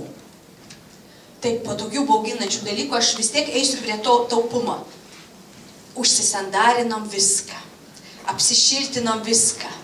Tai ką jūs manote, aš dabar atidarysiu langą ir leisiu šilumą, ne iš tolo, ir tada mes turim sveikas pelėsi už didelius pinigus. Dievaži, mačiau vienus pažįstamus 100 000 prieš 10 metų išleido, apsisandarino, užsišiltino ir dabar kovoja su pelėsiu. Tai dabar jau mes einam prie ventiliavimo dalykų. Kaip išvengti pelėsio? Kaip išvengti jo? Ir neprarasti šilumos, už kurią nugi šitiek daug sumokėta. Jo, aš galbūt norėčiau pradėti nuo dažniausiai užduodamų klausimų klientų, tarkim, bendraujant su jais. O kam tas vėdinimas? Nes elementaru, sako, tėvai gyvena, proseneliai ir tie gyvena, niekam nereikėjo, o man čia jau prireikė. Pradedam aiškinti, sakom, vis dėlto anksčiau buvo pastatai nesandarūs, oras prieidavo per tuos pačius langus, apie kuriuos kolegos šnekėjo, užtikrindavo ventiliaciją, kad ir minimalę kaitą be jokių papildomų įrenginių. Toliau aiškinam, kad apsisandarinom, taigi dabar ieškom sprendimų. Sprendimas yra paprastas, reikia užtikrinti ir ką darom. Ieškom būdų, kaip tai padaryti. Mūsų siūloma yra be abejo rekuperacija. Pasakykit žmogiškai, kas yra rekuperacija. Aš nesenai išmokau. Rekuperacija tai yra šilumos atgavimas per tam tikrus įrenginius. Jie turi, mūsų siūlomi yra rekuperatoriai tie, kurie turi šilumokaičius ir ištraukiam orą iš patalpų, maišome su paimamu oru iš lauko ir per specialias konstrukcijas jį sušildom. Aš supratot, kad galima, kas išeina, vis tiek galima viską susigrąžinti. Taip.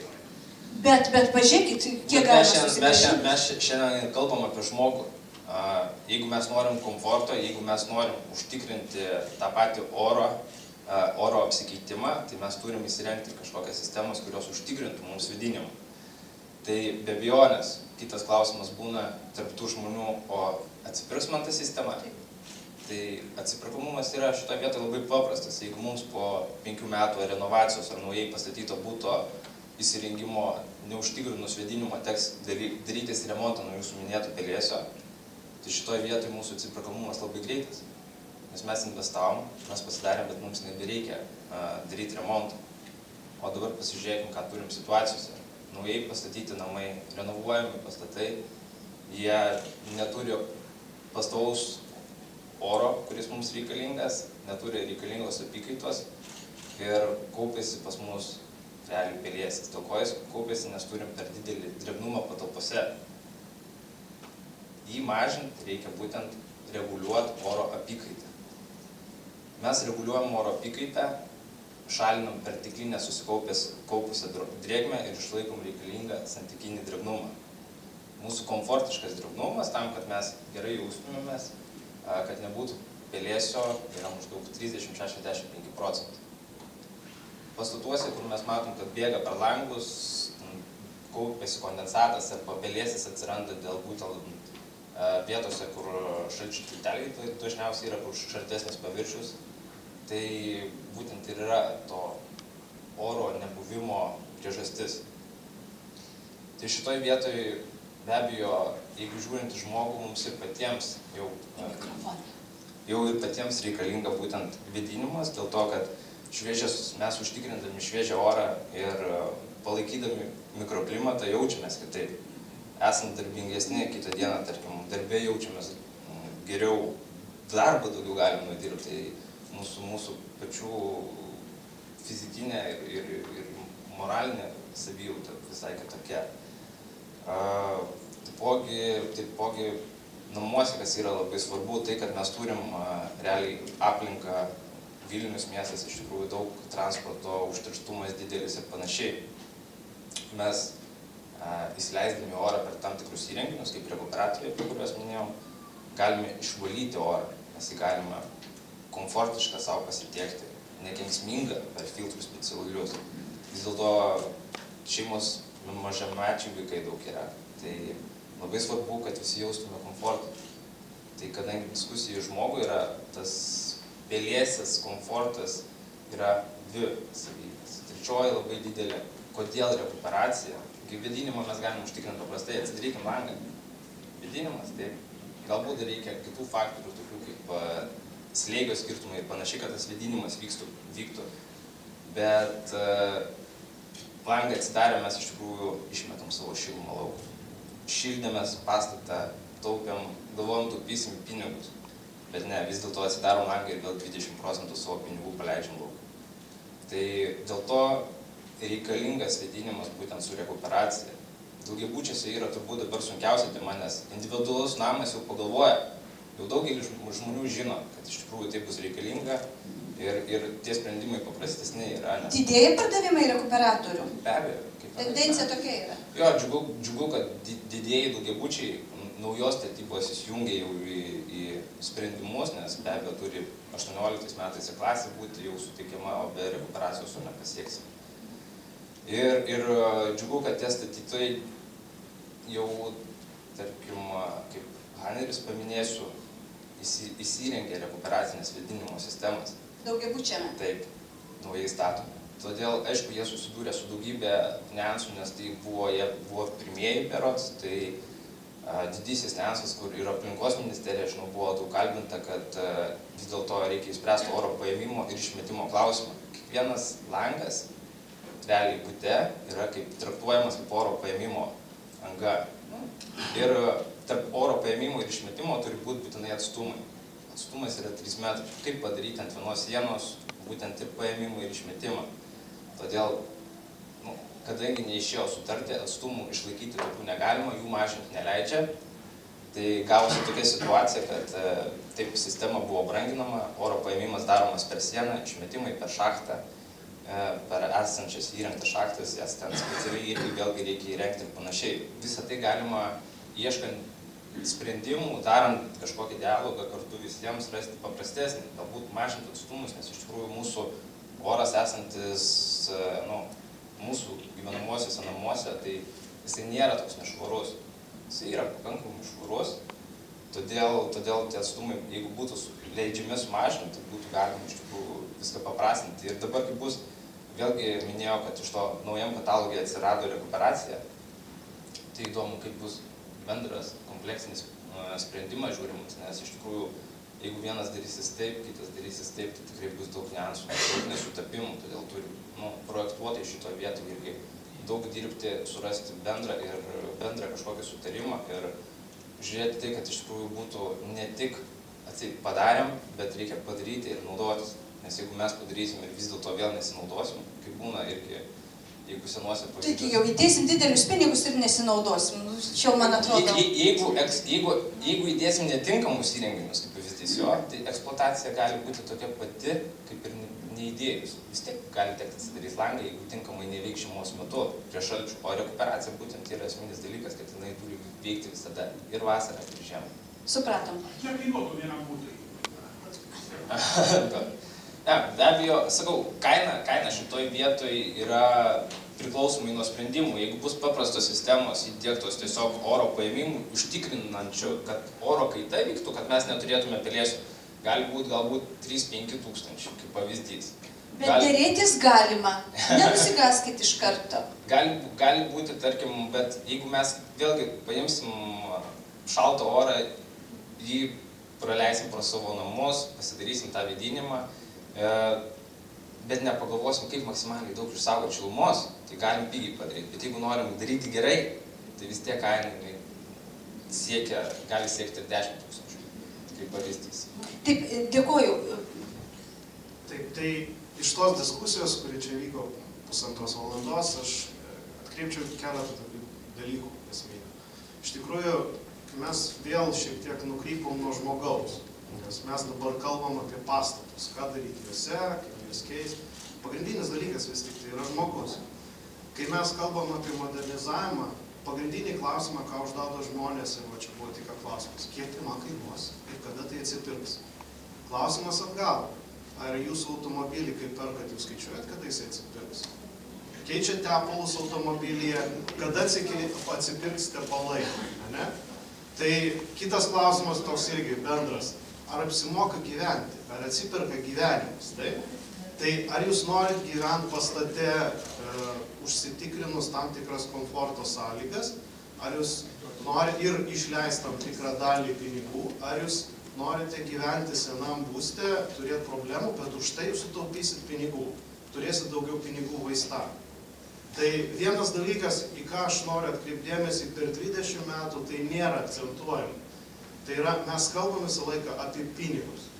Pamirškim šiek tiek apie pinigus ir prisiminkim tai, kad vis tik tai vienoje vietoje mes galim sutaupyti, kitoje vietoje mes galim tikrai prarasti. Dabar kalbant apie inžinerinės sistemas, apie vėdinimą. Vėdinimas paskutiniu metu modernizacijų yra paskutinėje vietoje. Kodėl? Todėl, kad tai reikalauja didelių investicijų ir tai dažniausiai praktiškai didina šilumos poreikį. Kodėl? Todėl, kad šiuo metu tie pastatai, kurie yra sutvarkyti, iš dalies, praktiškai beveik visi pasikeitė langus, ar ne taip? Tai dabar pas jūs pastatuose, daugiabučiuose nėra norminės oro kaitos, jeigu jūs nevėdinat. Aš tai jums galiu patvirtinti, mūsų matavimai rodo, CO2 koncentracija jinai per didelė. Tai nereiškia, kad jūs mirsit ar bet tiesiog CO2 koncentracija rodo, kad yra dar papildomai kitų teršalų ir jūs nuolat nuodijat savo organizmą. Tai vėdinimui neatsiperka jisai taip gražiai, kaip atrodo. Todėl, kad jums reikia dvigubai daugiau paduoti oro. Net jeigu jūs ir atgauna dalį šilumos, gana didelę dalį šilumos, jūs vis tiek bendroji sumoje šiek tiek daugiau turėsit energijos išleisti pašildyti tam papildomam orui. Tai va čia ir yra tas niuansas ir tai kainuoja brangiai. Kodėl? Naujuose namuose jūs galite tuos ortakius, kur oras ten teka jais, jūs juos galite įrengti, konstruoti. Esamuose pastatuose, kaip ir sakė profesorius, yra langai, buvo numatyta, kad langai atliks tą funkciją. Nėra vietos, kur tos ortakius dėti. Todėl sprendimų yra, jų yra gal 3 ar 4 ar 5, kurie leidžia ir šilumą atgauti, ir leidžia pakankamai šviežio oro patiekti. Bėda yra ta, kad mes Lietuvoje tų sprendimų nesame normaliai įgyvendinę ir jeigu net juos esame įgyvendinę, prie tų sprendimų mokslininkai nėra prileisti. Tai reiškia, mes negalim žmonėm pasakyti, va šitas sprendimas geras, šitas blogas, šitas gal šiek tiek prastesnis. Tai va čia yra pagrindinė bėda. Mes imam pagrindinis dalykas, kai žmonių paklausė, kas yra modernizavimas, renovacija, jisai pirmą dalyką, ką jis prisimena, tai sieną šiltins. Toliau kiti dar šiek tiek apsišvietę žmonės žino, kad reikia inžinerinės sistemas dar kažkokias pakeisti. Apie vėdinimą mes praktiškai nieko negirdime. Ir tą žmonės pajunta tada, kai susitvarko. Pelėsiai, kvapas ir taip toliau. Tai va čia yra tas dalykas, kuris išaiškėja. Bet žinokit, tai nėra, mes ne vieni tokie esam. Yra kitos šalys, kurios tą pačią problemą turėjo ir turi. Pavyzdžiui, Vokietija, jie ten padarė masiškus renovacijos projektus ir jie tą problemą turi ir jie su jie susiduria. Tai kodėl mes darom jų klaidas? Tai nedarykim tų klaidų, pasimokykim iš jų, perkelkim jų gerą patirtį pas mus. Pagrindinė bėda mūsų Lietuvoje yra ta, kad pas mus kiekvienam name yra 100 savininkų. Tai čia yra pagrindinė bėda. Ir mes per mažai skiriam laiko jų švietimui. Vat tai, kad čia žmonių susirinkę ir jie klausosi, tai rodo, kad yra žmonių, kurie domisi. Bet to švietėjiškos veiklos yra nepakankamai. Ir tai turėtų atlikti, aš manyčiau, ne įmonių atstovai, o tai turėtų atlikti mokslininkai. Va, ir mokslininkam reikėtų duoti užduočių, kad jie tai darytų. Bet,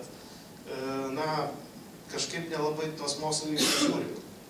Tai va, tai mano toks pastebėjimas. Labai dėkui. Liko 2 pašnekovai. Aš iš karto noriu pradėti nuo paskutinio.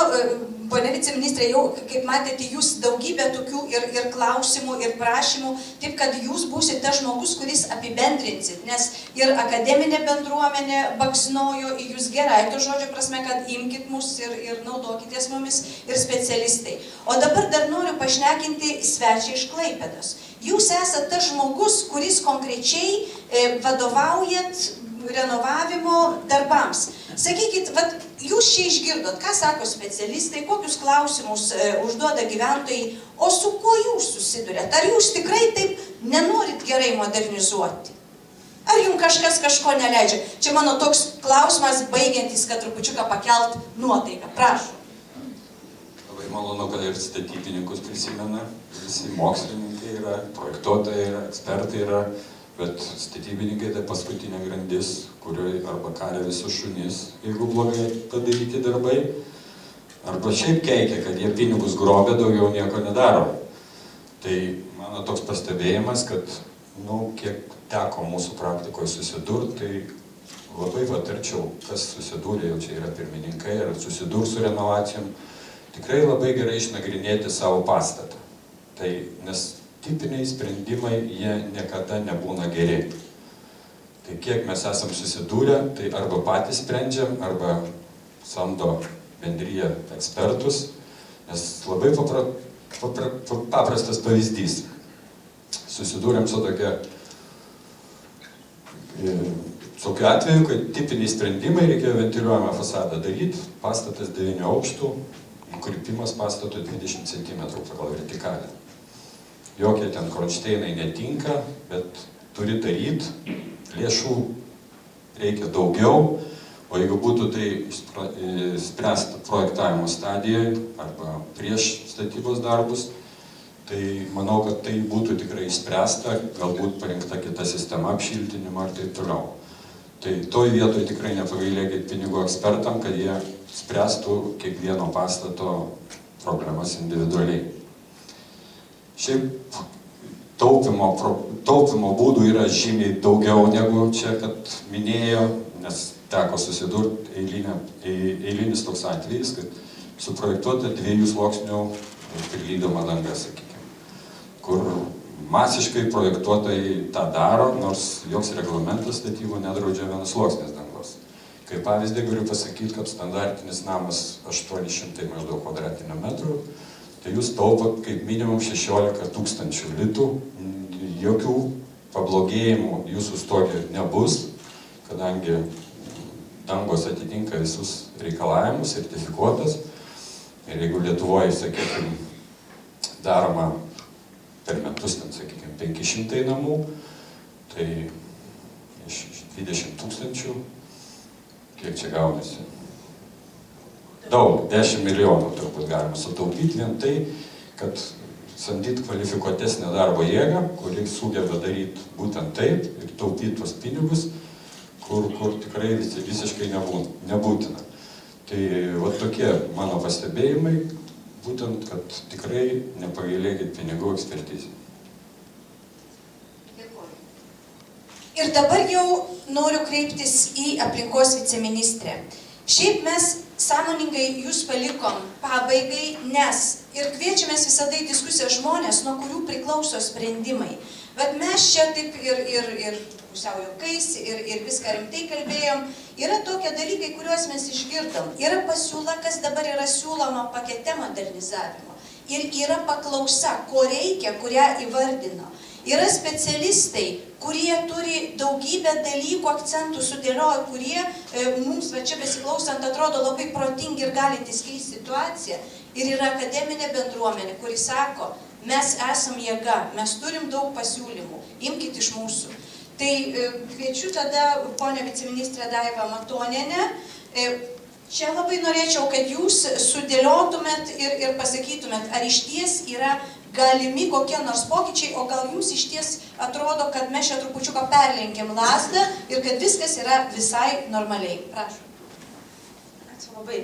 Jūs sakėte akademinė bendruomenė jėga. Aš manau, kad jėga yra visi kartu, ta prasme, tiek statybininkai, tiek projektuotojai, tiek akademinė bendruomenė, tiek ministerija, nors biurokratai iš pagrindo sako ministerija, arba jeigu tu esi, pavyzdžiui, viceministras, tai tu jau blogis. Tai ta prasme, taip yra praktikoje, bet aš manau, kad visų bendras darbas yra rezultatas ir labai dėkoju gerbiamai Genijai už šitą organizuotą diskusiją, pasakysiu kodėl. Todėl, kad man labai patiko ir dėl to šiandien ne Šiauliuose, šiaip tai aš visada savaitgalį grįžtu į Šiaulius. Aš esu čia, nes man labai patiko tema, man labai patiko jūsų, ta prasme, šitos temos atskleidimas visai per kitą rakusą, per žmogų ir per sveikatos prizmę.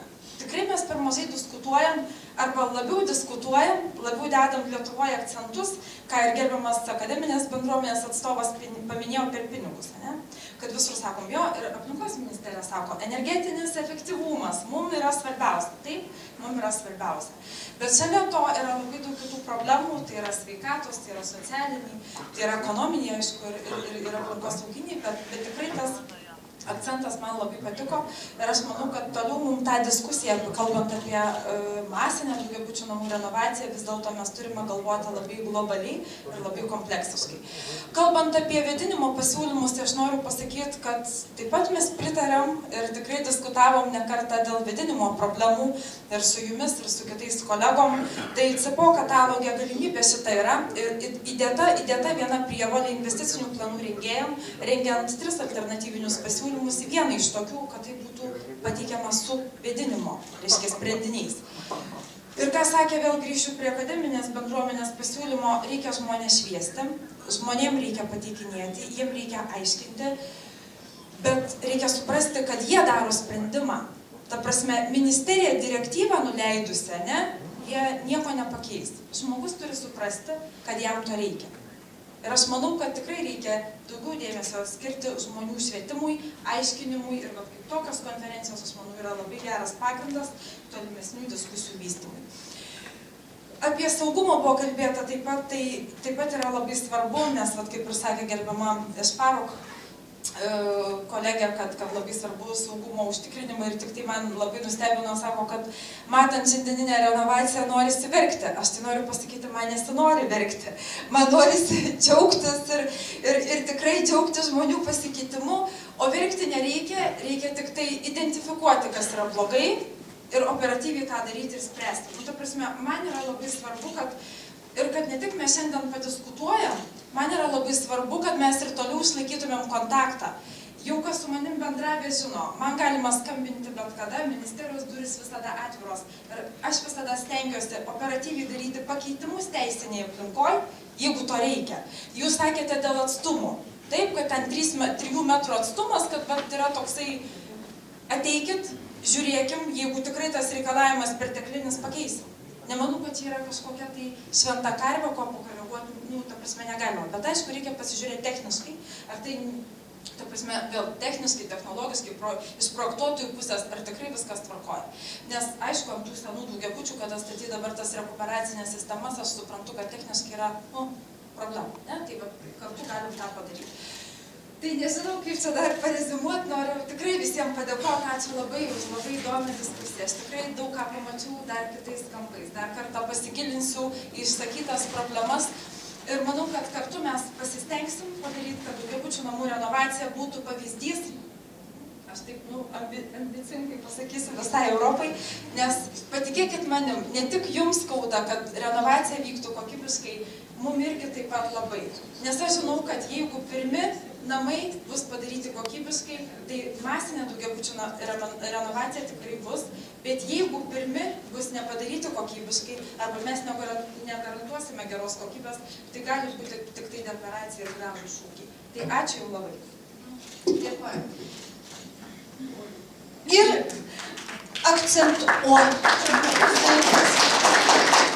klausykit, ne vienas nesulaukė aplodismentų išskyrus viceministrė. O dabar, jeigu rimtai, man atrodo, pats brangiausias, svarbiausias šios diskusijos dalykas yra, kad viceministrė, kuri yra aplinkos viceministrė, nuo kurios priklauso daugelis dalykų, kad jinai pasakė, jog jūs ateikit, jūs sakykit. Iš savo pusės statybų naujienos LT portalas sako, bus tekstas pateikta, bus pateiktos įrašas, rašykit jūs ten komentarus ir mes juos perduosim tiem žmonėm, nuo kurių tai priklauso. Tokiu būdu užmegskim mes tą dialogą ir tegu jisai vyksta, kad mes visi gyventume saugiai, švariai ir gražiai. Visiems dėkoju ir iki kitų susitikimų, nes tokie ir bus.